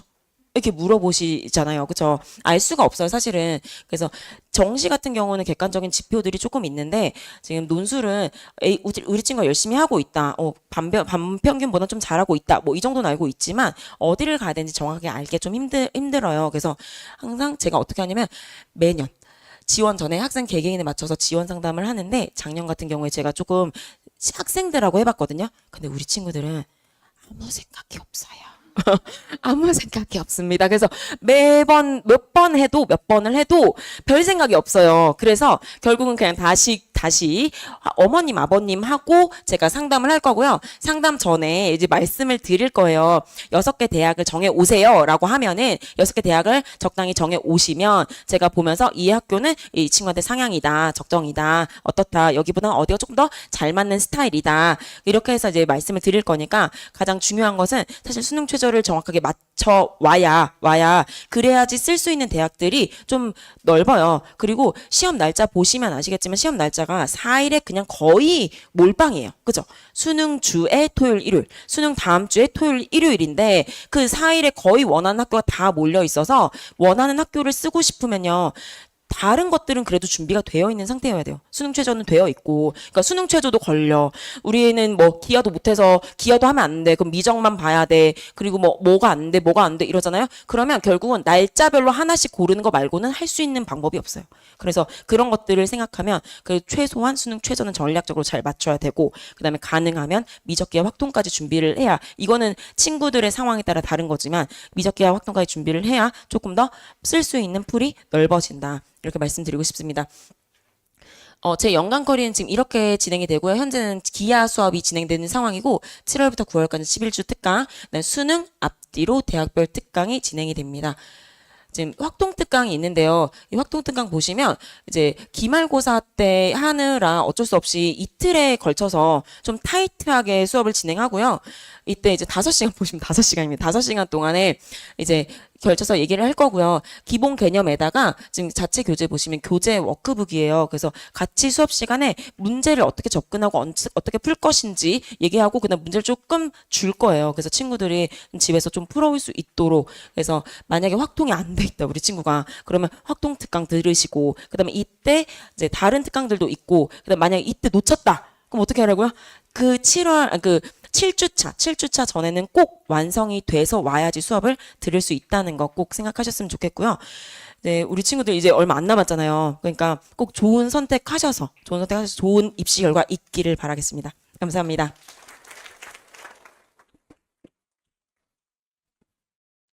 안녕하세요. 수리논술 오승준 선생님입니다. 반갑습니다. 제 간단한 프로필입니다.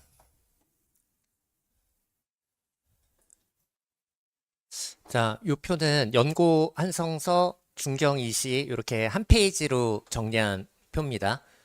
네, 사진 찍으셔도 되고요. 뭐 논술의 길에 다 있는 자료이긴 한데 또 한 페이지로 정리해 놨으니까 모집 인원하고요. 뭐 적은 인원이 아니다. 이렇게 말씀드리겠고 대부분 논술 100% 학생부가 전혀 반영되지 않습니다. 네. 사진 찍으실 때 저랑 같이 찍으셔도 됩니다. 네. 네. 한양대가 이제 학생부 그 10%가 들어가는데 교과는 반영 안 하고요. 그러니까 학교 생활을 정상적으로 했으면 감점하지 않는다. 그래서 사실상 반영하지 않는다라고 볼 수 있고 중앙대랑 시립대가 교과가 조금 들어가거든요. 근데 이제 중앙대를 보면은 내신이 7등급이면 그러니까 전형 총점을 100점으로 놓고 봤을 때 7등급이면 0.8점 감점돼요. 그러니까 거의 감점되지 않는 것으로 보시면 되겠어요. 예, 시립대는 전형 총점을 100점으로 놓고 봤을 때 논술이 80점, 예, 중앙대는 이제 논술이 70점이 되는 거죠. 근데 5등급인 학생이 감점이 0.8점이다. 그래서 논술 전형에서는 예, 교과 성적이 거의 반영되지 않는다라는 거를 설명을 드립니다. 6월 그 모의고사 이제 성적에 따른 이제 논술 대비 전략을 일단 말씀드리면요. 일단 국수형 탐구 한 과목에서 4, 8이 나오면 연대와 고려대를 준비를 해야 되겠죠. 자, 4, 8이 나온다고 해서 고대를 갈 수 있는 성적이 아니거든요. 예, 그래서 4, 8을 맞추고 고대를 쓴다라는 게 중요한 전략이 되겠습니다. 연대 고대는 뒤에서 다시 또 설명을 드리겠습니다. 이제 국어가 좀 안 나오는 경우가 있어요. 예, 그러니까 수학은 1, 2등급이고, 근데 이제 국어는 3, 4등급이고, 근데 만약에 3합, 5, 6, 7이 나왔다. 자, 우리가 물론 학생들이 열심히 공부하면 성적이 오릅니다. 열심히 공부하면 성적이 오릅니다. 그렇지만 우리가 입시 전략을 짤 때는 육모 기준으로 일단 짜는 거예요. 그리고 구모에 가서 성적이 올라가면 그 구모 성적으로 다시 입시 전략을 조정하면 되는 거거든요. 그러니까 이제 우리 아이가 이렇게 올라갈 거야 라고 생각하고 입시 전략을 짜면은 현실적이지가 않다는 거죠. 그래서 육모 기준으로 3합 5, 6, 7 이렇게 이제 나온다면은 수능 최저가 없는 연대 시립대도 수능 최저가 없죠. 근데 이제 시험 날짜가 9월 27일 같은 날 보는 걸로 이렇게 나왔는데요. 시립대는 시험 시간을 아직 발표를 안 했어요. 그래서 아마도 시립대가 이제 연대랑 시립대 같이 시험 볼 수 있도록 시험 시간을 발표하지 않을까 이렇게 예상은 하고 있는데 그것은 이제 발표를 보아야 확실히 알겠습니다. 그다음에 이제 성균관대, 중앙대, 서강대, 한양대 이렇게 우리가 이제 지원을 한다. 3합 라인이죠. 3합 5, 6, 7이 나왔을 때 이렇게 생각하시면 되겠고 자, 근데 이제 이런 경우가 있어요. 뭐냐면은 수학은 1등급인데 국어가 4등급. 그러니까 너무 국어가 안 나오는 거예요. 요런 등급 때는요. 논술 전형이 중요해지는 거예요.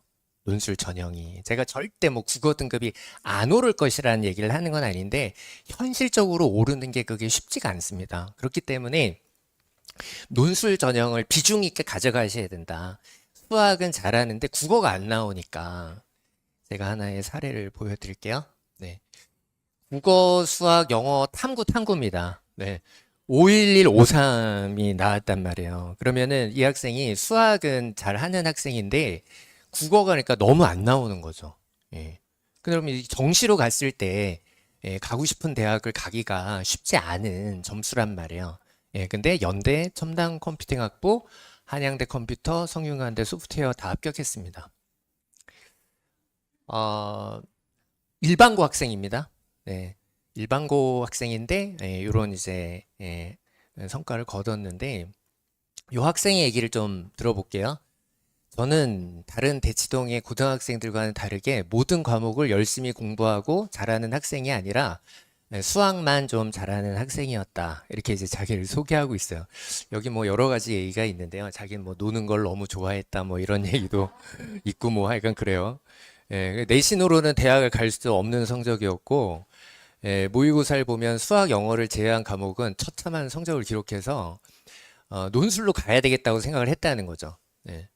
그래서 이제 제 수업에 대한 좀 얘기인데 필수적인 개념에 대해서 먼저 다루어 주고 이거를 강의하는 방식으로 이렇게 수업을 해서 어려운 문제 처음 보는 개념이라도 이악 물고 열심히 들으면 어떻게든 따라가는 느낌이 들었다. 그래서 수리논술에 나오는 개념들을 다루고 익히면 높은 점수는 반드시 나온다라는 거죠. 준비를 잘 해야 된다라는 거죠.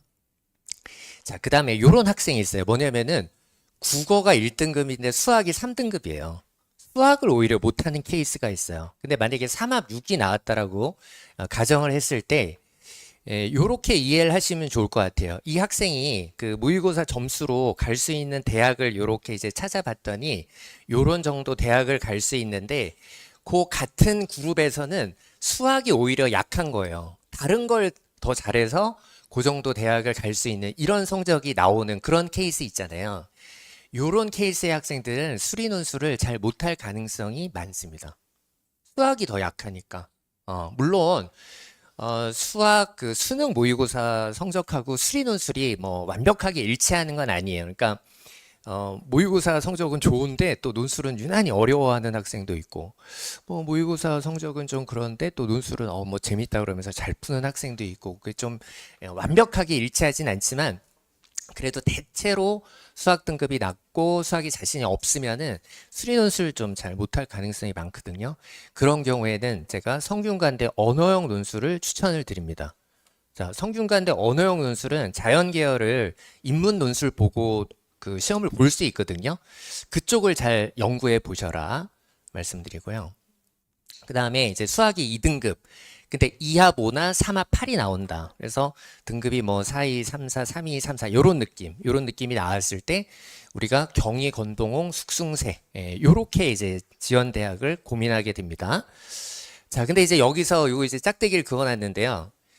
경희, 건동홍까지가 이제 기하학통이 시험 범위에 들어가는 학교입니다. 그리고 숙명대, 숭실대, 세종대는 미적까지가 이제 시험 범위가 돼요. 그래서 여기에서 이제 운명을 건 결정을 한번 하셔야 돼요. 우리 부모님들이 학생하고 너 기하학통까지 준비해서 경희 건동원까지 쓸래? 아니면 근데 이게 이제 부모님들은 다 시키고 싶어 해요. 부모님들은 다 기하학통까지 해서 여기까지 써라라고 하는데 학생이 내가 그것까지 할 여력이 안 돼. 라고 하면 그 억지로 시킬 수가 없거든요.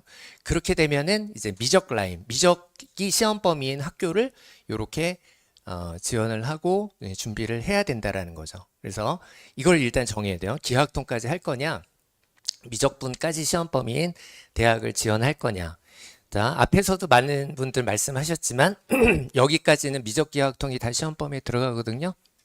성균관에는 수일 수투지만은.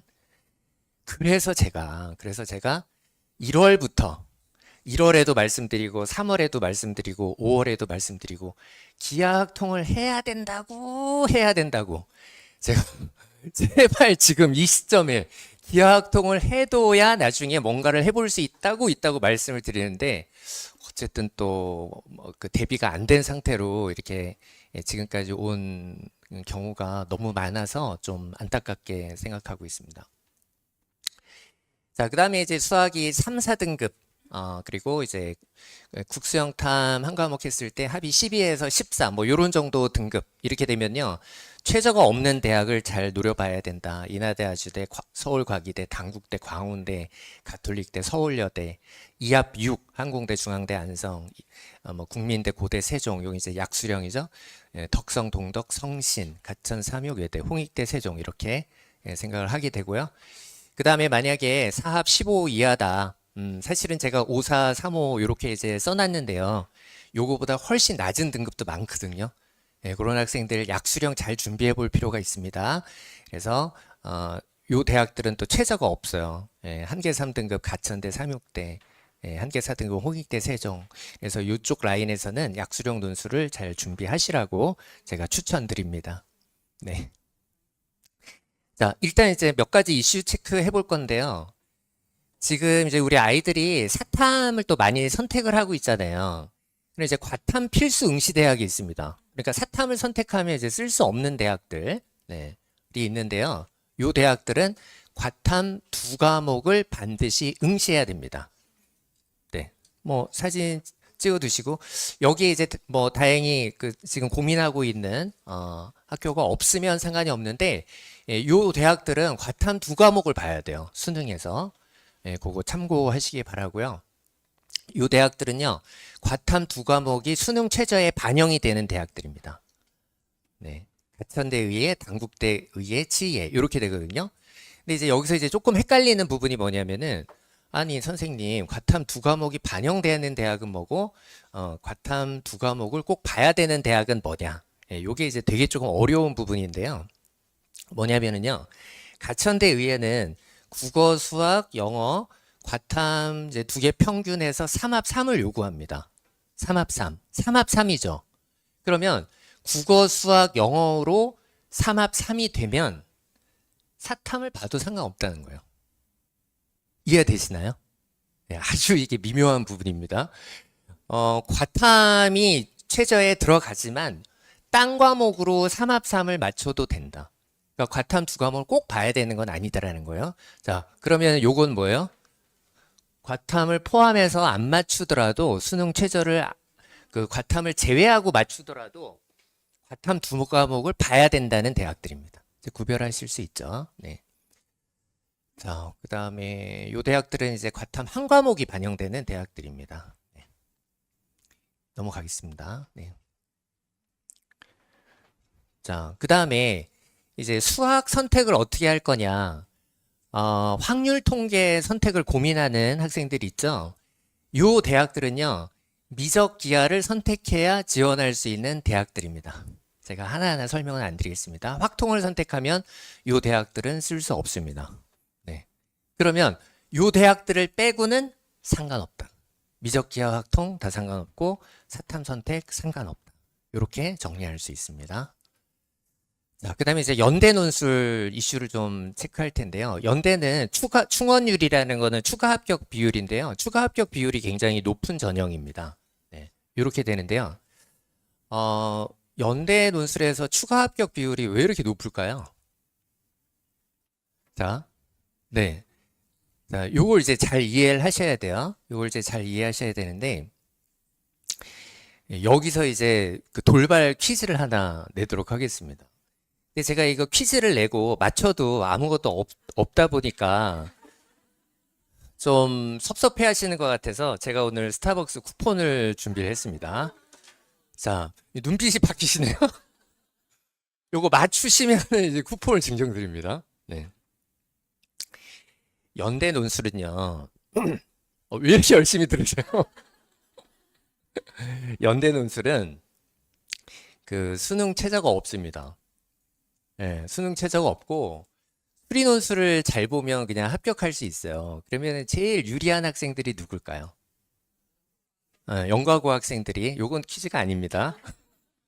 영과고 학생들이 제일 유리합니다. 왜냐하면 영과고 학생들은 수능 준비하지 않는 경우가 많아요. 예, 그리고 이제 수학이 강하잖아요. 그래서 영과고 학생들이 굉장히 이제 유리한 전형이어서 많이 씁니다. 자, 많이 쓰는데 그러면 제일 먼저 손을 드신 분에게 제가 기회를 드리겠습니다. 그러면 논술로 연대를 이제 합격해서 등록한 학생들 영과고 학생이 많을까요? 일반고 학생이 많을까요?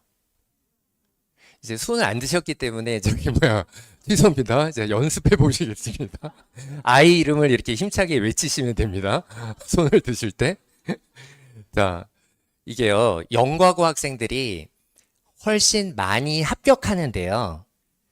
이 많이 합격한 학생들이 연대에 등록을 하지 않고 서울대나 카이스트 쪽으로 많이 빠져나가요. 이해되시나요? 그래서 결과적으로는 일반고 학생이 더 많아요. 연대 논술로 등록한 학생들이. 여기 학교에서 그 보여주는 표인데요. 조금 잘 안 보이실 수가 있는데 요게 2025학년도 지원 현황이고요. 최초 합격 현황이거든요. 예, 여기서 요 주황색이 영재고 요 녹색이 과고입니다. 그럼 이제 합쳐서 한 45% 꽤 높죠. 예, 최초 합격을 얘기하는 겁니다. 요게 37.1%가 일반고, 7.8%가 광역 자사고입니다. 그러면 요걸 합쳐서 일반고라고 봤을 때 44%.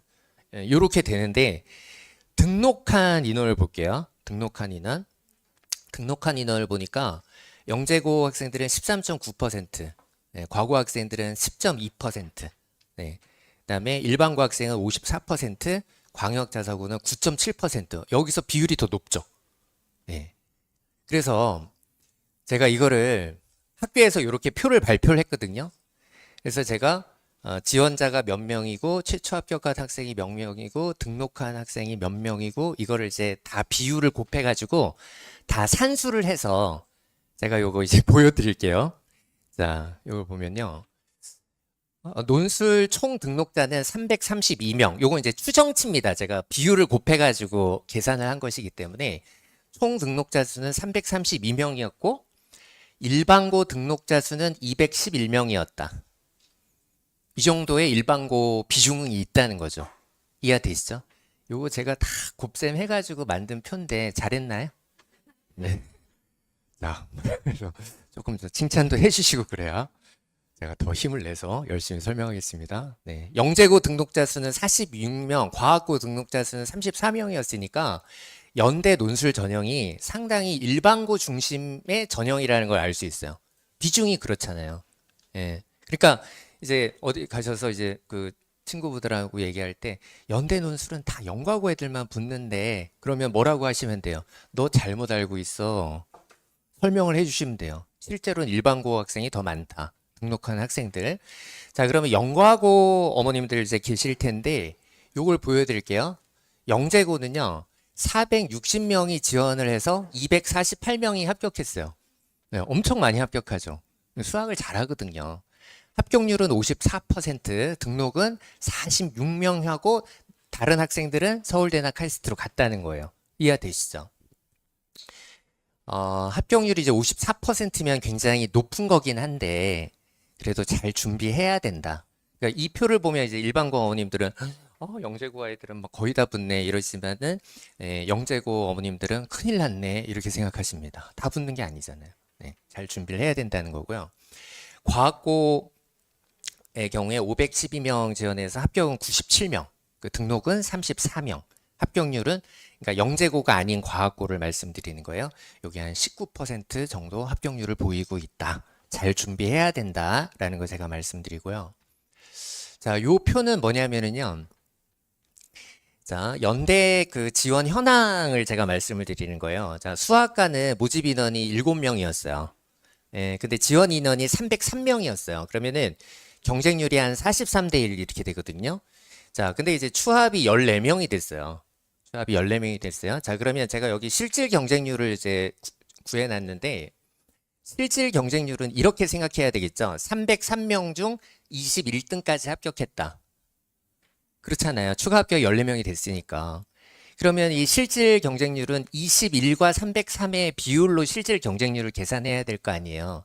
그게 14.43대 1이었다라는 거죠. 그래서 논술 전형이 굉장히 경쟁률이 높은 전형, 뭐 100대 1, 200대 1 이런 생각을 하시는데 요 연대 실질 경쟁률 보니까 물론 14대 1이라는 게 작은 경쟁률은 아니지만은 아마 어머님들 알고 계신 거하고는 조금 다르게 이제 느껴지실 수 있을 거예요. 여기서 이렇게 보면요. 전기전자공학부는 35명을 뽑는데 추합이 95명 된 거예요. 예. 그래서 실질 경쟁률을 제가 계산해 보니까 10.94대 1이었다. 여기 지금 파란색이 실질 경쟁률이 낮았던 걸 제가 체크를 해드리는 거예요. 기계공학부는 12.72대 1, 그 그다음에 첨단 컴퓨팅은 10.44대 1. 요런 학과들이 실질 경쟁률이 낮았던 것으로 지금 계산이 된다. 라는 거죠. 그다음에 이쪽으로 와서 추합과 모집 비율이에요. 그러니까 모집 인원 대비 추합이 몇 명 됐나를 제가 요 비율을 계산을 해본 거거든요. 요 비율이 지금 녹색으로 칠한 그 모집 단위들이 이 비율이 높은 거예요. 그러니까 추합이 많이 도는 거죠. 모집 인원 대비. 그래서 요게 보면은 수학과의 경우에는 3년 동안 계속 이 비율이 높았고요.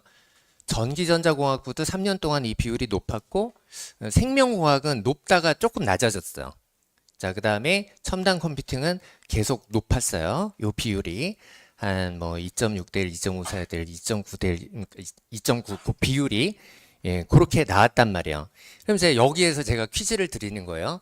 요 비율이 높다는 것은 어떤 의미일까요? 자, 손 들고 답변하시면 쿠폰을 드리겠습니다. 자, 네, 손 드셨습니다. 그러니까 누가 많이 지원한 거예요? 네. 연구하고 학생들이 많이 지원을 한 모집 단위들이다라는 거죠. 네. 두 분은 이따 저에게 오시면 끝나고 오시면은 제가 요 쿠폰을 드리겠습니다. 자, 요 모집 단위들이 연구하고 학생들이 주로 지원하고 있다. 그런 얘기죠. 그래서 이 구조를 어머님들이 잘 이해를 하셔야 되는데 언뜻 잘못 생각하면 어떻게 생각할 수 있냐면 추합이 많이 도는 과가 낮은 과 아니야?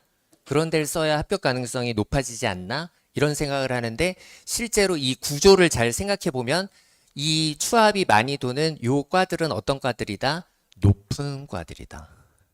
높은 과들이다라는 거죠. 그러니까 여기 추합으로 이제 합격하는 이 95명, 58명 이 학생들이 굉장히 수리 논술을 잘하는 학생들이라고 이해를 하셔야 돼요.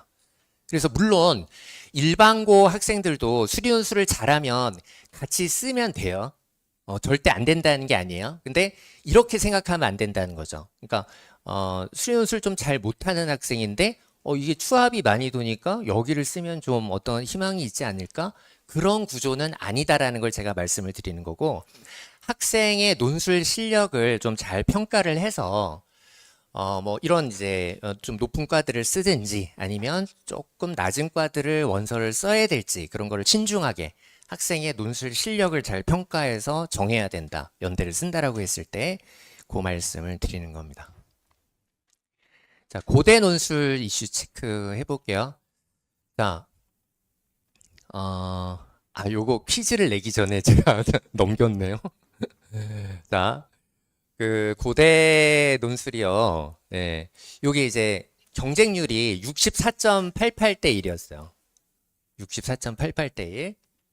근데 실질 경쟁률은 9.13대 1이었다. 자, 요거 왜 이렇게 실질 경쟁률하고 처음 경쟁률하고 다를까요? 네. 네, 제일 먼저 드셨어요. 네, 최저 때문에. 이따 오시면 제가 쿠폰 드릴게요. 자, 일단 결시율이 57%예요. 자, 수능 끝나고 뭐냐면 최저가 안 되니까 시험을 안 보러 오는 거예요. 근데 그러면은 경쟁률이 한 반 정도로 줄어야 되는데 또 반으로 줄었죠. 자, 이건 뭐냐면 될 것 같아서 와서 봤는데 안 된 거예요. 최저가. 그렇게 해석을 해야 되잖아요. 자, 어떤 말씀이냐면 4, 8을 맞췄을 때 고대 논술 전형에서 4, 8을 맞췄을 때 실질 경쟁률은 9대 1이니까 요 정도의 경쟁률을 뚫는다고 생각하고 잘 준비할 필요가 있다. 네, 그 말 64대 1이 아니라는 거예요. 고대 경쟁률은. 요거를 제가 말씀드리고요. 자, 그다음에 요건 이제 응시율입니다. 자연계는 한 46.98 94%가 됐다라는 거고, 요거요, 뭐냐면은, 어떤 고등학교 학생들이 합격했느냐를 나타내는 표입니다. 자, 그래서 총 합격을 보니까 일반고가 71.4%, 자사고가 20.5%, 과고 영재고는 6.4%였다. 자, 그래서 고대 논술 전형은 일반고 학생들 중심의 전형이다. 이렇게 이해를 할 수 있는 겁니다. 이제 4-8이라는 최저가 있기 때문에 그래요. 요거는 이제 추가 합격 비율인데 추가 합격 비율이 높지 않다는 걸 알 수 있죠. 예, 연대에 비해서. 연대는 이게 100%가 다 넘어가는데 예, 추가 합격 비율이 좀 낮다. 훨씬. 그 얘기고요. 제가 이제 퀴즈를 하나만 더 내려고 하거든요. 자, 고대 논술 전형에서 재학생들, 그러니까 현역 학생들의 합격 비율이 더 높을까요? N수생들의 합격 비율이 더 높을까요? 이건 그냥 찍어서 맞추는 겁니다. 자, 손 드신 분에게, 네. 네, 현역 학생들의 비율이 더 높습니다. 네, N수생이 더 잘할 거라고 생각하시죠? 네, 그래서, 지금 맞추신 분들은 저한테 끝나고 찾아오세요. 자, 요거 보면요. 졸업 예정자, 재학생이죠? 38%, N수 이상 61.1%. 비율이 높았는데, 총 합격을 보니까 졸업 예정자, 재학생들이 53.2%, N수 이상이 46.8%였다. 근소한 차이지만은 재학생들의 합격 비율이 더 높았다는 거예요. 예. 그래서 너무 우리 이제 재학생 그 부모님들이 N수생에 대한 두려움, N수생이 수능도 잘해, 논술도 잘해, 너무 이제 두려워하시는데 고대 논술 보니까 뭐 해볼 만하다. 이런 거를 또 알 수 있죠. 정시는 확실히 재수생이 강합니다. 정시 합격 비율은 N수생 비율이 압도적으로 높아요. 네, 근데 논술까지는 재학생들이 선방하고 있다라는 거예요. 자, 그다음에 최저 있는 대학의 실질 경쟁률, 요걸 좀 몇 가지 말씀드리면 경희대가 그 실질 경쟁률, 그러니까 최저를 맞춘 학생들의 실질 경쟁률이 12대 1 정도예요. 좀 뭐 생각보다 높지 않은 거거든요. 최초 경쟁률에 비해서 굉장히 낮은 거죠. 응용 수학을 보니까 5.5대 1이었어요. 예. 22명 중 7명 합격한 그런 결과가 나왔거든요. 요건 좀 우리가 해볼 만하지 않나요? 예, 한의회가 9.6대 1, 153명 중에서 16명 합격했거든요. 한의대인데. 그래서 요런 걸 보면은 실질 그 최저를 맞췄을 때 우리 아이들에게 좀 좋은 기회들이 온다. 실질 경쟁률이 생각보다 높지 않더라라는 거고, 동국대의 실질 경쟁률, 그러니까 수능 최저를 맞춘 학생들끼리의 경쟁률입니다. 이게 8.49대 1이고요. 물리학과를 보니까 2.6대 1이 나왔어요. 13명 중에서 5명이 합격한 거예요. 예. 굉장히 많이 합격하는 거죠. 한 교실에 13명이 시험 보고 5명이 붙는 거니까. 자, 시스템 반도체 뭐 상당히 요새 인기 있는 건데 7.29대 1 보니까 51명 중에서 7명이 합격했다. 그래서 이런 기회들을 좀 잘 노려볼 필요가 있겠다라는 이야기입니다. 자, 그래서 제가 입시와 관련해서 좀 설명을 드렸고요. 자, 왜 오승준 수리논술인가 제 수업에 대해서 좀 설명을 드리면요. 네. 합격 수강생 2,500명 돌파, 매년 연대 논술 20명 이상 이렇게 합격시키고 있고요. 수리논술 문제 해결의 9가지 전략이 좀 유명하고요. 제가 수업하는 내용 중에서 제 수업의 시그니처 같은 것이고요. 네, 입결로 검증된 꼼꼼한 대면 주문삭 시스템. 그러니까 이제 대치동에 좀 검증된 수업, 그래도 많은 사람들이 신뢰하는 그런 수업 중에서 첨삭 지도와 학습 관리를 꼼꼼하게 안 해주는 수업이 좀 많아요. 예, 그래서 요런 이제 꼼꼼하게 첨삭 지도 해주고 학습 관리를 해주는 검증된 논술 수업, 요거를 찾다 보면 오승준 수업을 만나게 되어 있습니다. 네, 그래서 적중도 높은 핵심 개념 강의. 요게요, 제가 연대 시험 전에 이런 주제들이 빈출 주제니까 요런 주제들에서 나올 거야 라고 정리해 놓은 항목들이거든요. 평균값 정리를 활용하는 문제, 급수를 정적분으로 계산하는 문제, 벡터식의 이해 문제, 경우를 분류하여 검토하는 그런 유형의 확률 문제, 약수, 배수, 서로소 등의 개념이 포함된 문제, 부등식으로 극한 구하기. 다 그 범위 안에서 문제가 나왔어요. 그러니까 이게 연대 논술이요. 어떤 문제들이 나올까라는 우리가 그 주제를 어느 정도 생각했을 때 그 주제 범위 내에서 문제가 출제되고 있기 때문에 연대 논술 초창기에는요. 뭐가 나오지? 딱 나온 걸 보면 이게 뭐지? 약간 이런 문제들이 많았던 반면에 이게 연대 논술도 오랫동안 이렇게 이제 시험을 보다 보니까 어느 정도의 개념에서 나온다라는 것이 어느 정도 이제 윤곽이 드러났어요. 그래서 제가 연대 논술이 대비 가능한 시험이 되었다라고 표현을 해요. 그래서 이런 주제들을 남은 기간에 잘 연습을 하면 그 주제들에서 크게 벗어나지 않는 그렇다고 쉬운 문제가 나온다는 게 아니에요. 그 주제들이 어느 정도 예상되기 때문에 그 주제들을 잘 준비하면은 시험에서 좋은 결과를 얻을 수 있다라는 거를 제가 말씀을 드리는 거고요. 그다음에 수리논술 문제 해결의 전략. 이게 직접 증명, 간접 증명, 수학적 기납법, 거꾸로 논증하기, 추측하고 논증하기, 구조로 추론하기, 예를 들어 추론하기, 그래프와 그림으로 추론하기, 분류하여 분석하기. 제 수업의 이제 시그니처 같은 건데요. 여기 이제 앞 글자를 따서요. 직간수, 거추, 구의 그분 이렇게 되거든요. 이게 이제 노래도 있는데 제가 노래 한번 불러볼까요? 말려주세요. 이게 무슨 제가 요령을 가르치는 게 아니고요. 직접 증명, 간접 증명, 수학적 기납법은 증명의 방법들이에요. 근데 논술엔 증명 문제가 나오거든요. 이걸 잘 연습을 시켜준다는 거. 그다음에 거꾸로 논증하기나 추측하고 논증하기는 증명 문제에 대한 접근 방법. 그러니까 거꾸로 논증하기는 뭐냐면 증명 문제는 결론을 가르쳐 주거든요. 그럼 그 결론을 이용해서 이렇게 한번 거꾸로 생각해 보면 증명의 아이디어가 떠오른다. 그래서 여기까지가 증명 문제를 푸는 그런 해결 방법들이다라는 거고요.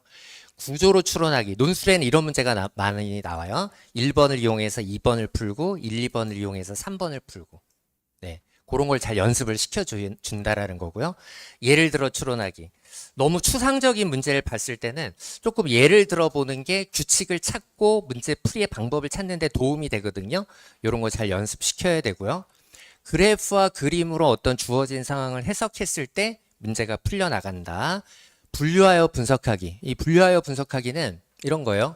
수능은 이러이러할 때 뭐냐라는 걸 물어보는데 논술은 이럴 수도 있고 저럴 수도 있는 상황을 줘요.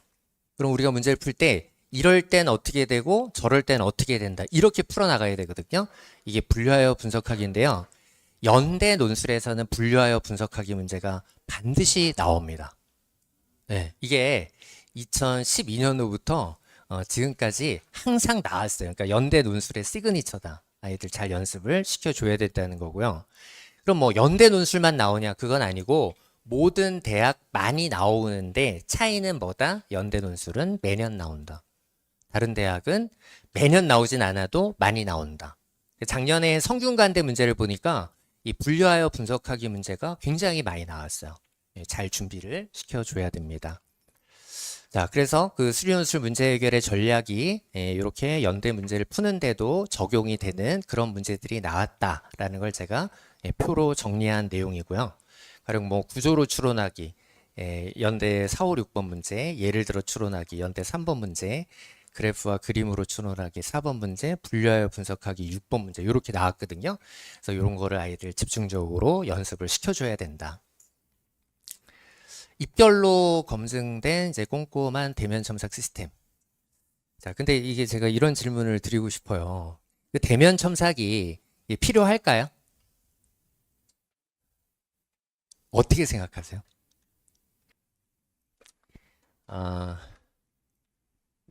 자, 논술 시험은 이제 서술해야 되는 시험이거든요.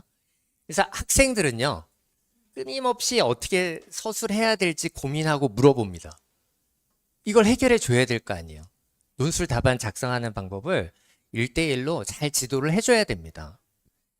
그리고요, 이 대면 첨삭은요, 1대1 학습 관리이기도 하다. 그러니까 1대1로 만나기 때문에 이 학생에게 필요한 어떤 것을 제시해 줄 수도 있고, 공부를 안 하면 공부를 하라고 이야기를 해줄 수도 있고, 이런 쪽으로 지원을 할 거니까 이런 걸 이렇게 공부해 나가 어떤 학습 관리를 할 수 있는 거죠. 제 수업 이제 듣는 아이들, 그 지원 대학이 이제 정해지면은 그 기출 문제를 따로 풀리려고 생각하고 있어요. 그런 것도 이 1대1 학습 관리에서 그런 이제 공부를 하라고 하고 관리를 할 수가 있는 거죠. 그래서 대면 첨삭은 1대1 학습 관리다. 그 다음에 대면 첨삭은 단지 쓰기 지도가 아니다. 라는 거죠. 그러니까 쓰는 방법은 저는 쓰는 방법은 알겠어요. 그럼 뭐 그럴 수도 있잖아요. 근데 단지 쓰기 지도가 아니라 수학 지도라는 거죠. 그러니까 그 문제에 필요한 개념에 대한 수학 지도. 그 문제를 어떻게 접근해야 풀 수 있는가라는 수학 지도. 이런 것들이 다 대면 첨삭에서 진행이 되기 때문에 대면 첨삭의 중요성이 있다. 가령 문제 해결에 아이디어를 토론할 수 있는 거고요. 네. 그다음에 학생이 이제 만약에 하나도 못 썼어요. 그러면 서면 첨삭은 할 게 없죠. 못 썼음이에요. 그죠? 서면 첨삭은. 자, 근데 대면 첨삭을 통해서는 너 이거 어디까지 생각해 봤어? 왜 못 풀었어? 어떻게 생각했는데 시작을 못 했어? 이런 어떤 생각에 대한 대화까지 가능하겠죠. 자, 질문은 항상 새롭게 생성이 됩니다. 아이들이요. 뭘 물어봐요? 그러면은 이걸 답변을 해요. 그럼 이제 그걸로 바로 끝나질 않아요. 그러면 저건 어떻게 되는 건데요? 그럼 이제 그걸 설명해요. 그럼 이거는 어떻게 되는데요? 이런 커뮤니케이션을 통해서 Q&A를 진행해야 궁금한 것을 모두 알 수 있다는 거죠.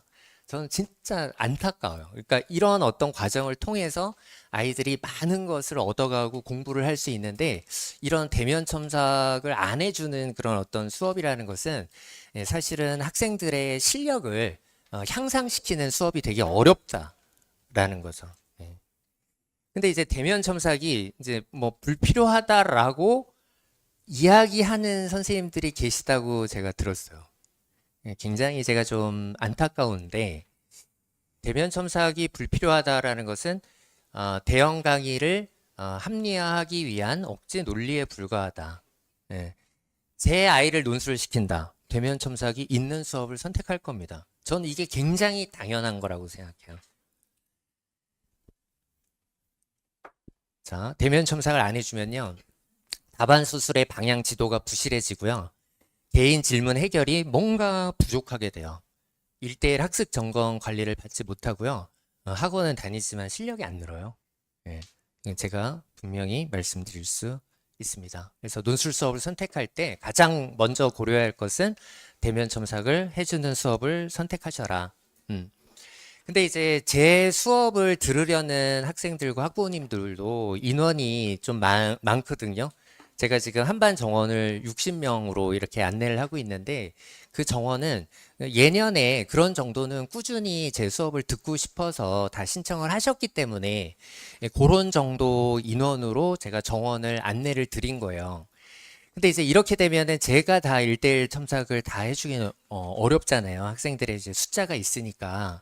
그래서 제가 첨삭 전임 선생님들을 두고 이 첨삭 담임 선생님들을 배정을 해드려요. 그럼 이제 첨삭 담임 선생님들이 이 학생들을 이제 첨삭 지도를 해주시는 거예요. 1대1 학습 관리도 이제 다 해주시는데, 저희 이제 첨삭 전임 선생님이고, 제가 늘 첨삭이 있는 그런 수업을 진행하기 때문에 첨삭 선생님들의 네트워크를 갖고 있습니다. 그래서 이 선생님들이 제 수업에서 첨삭을 진행해 주시고 계시고 지금 요 선생님들은 이제 전임으로 활동하고 계신 그런 선생님들이십니다. 이렇게 말씀드리고 싶어요. 그 대치동에 이제 소규모 학원들 있죠. 그러니까 첨삭을 해주는 소수 정예 그런 좀 학원들이 있습니다.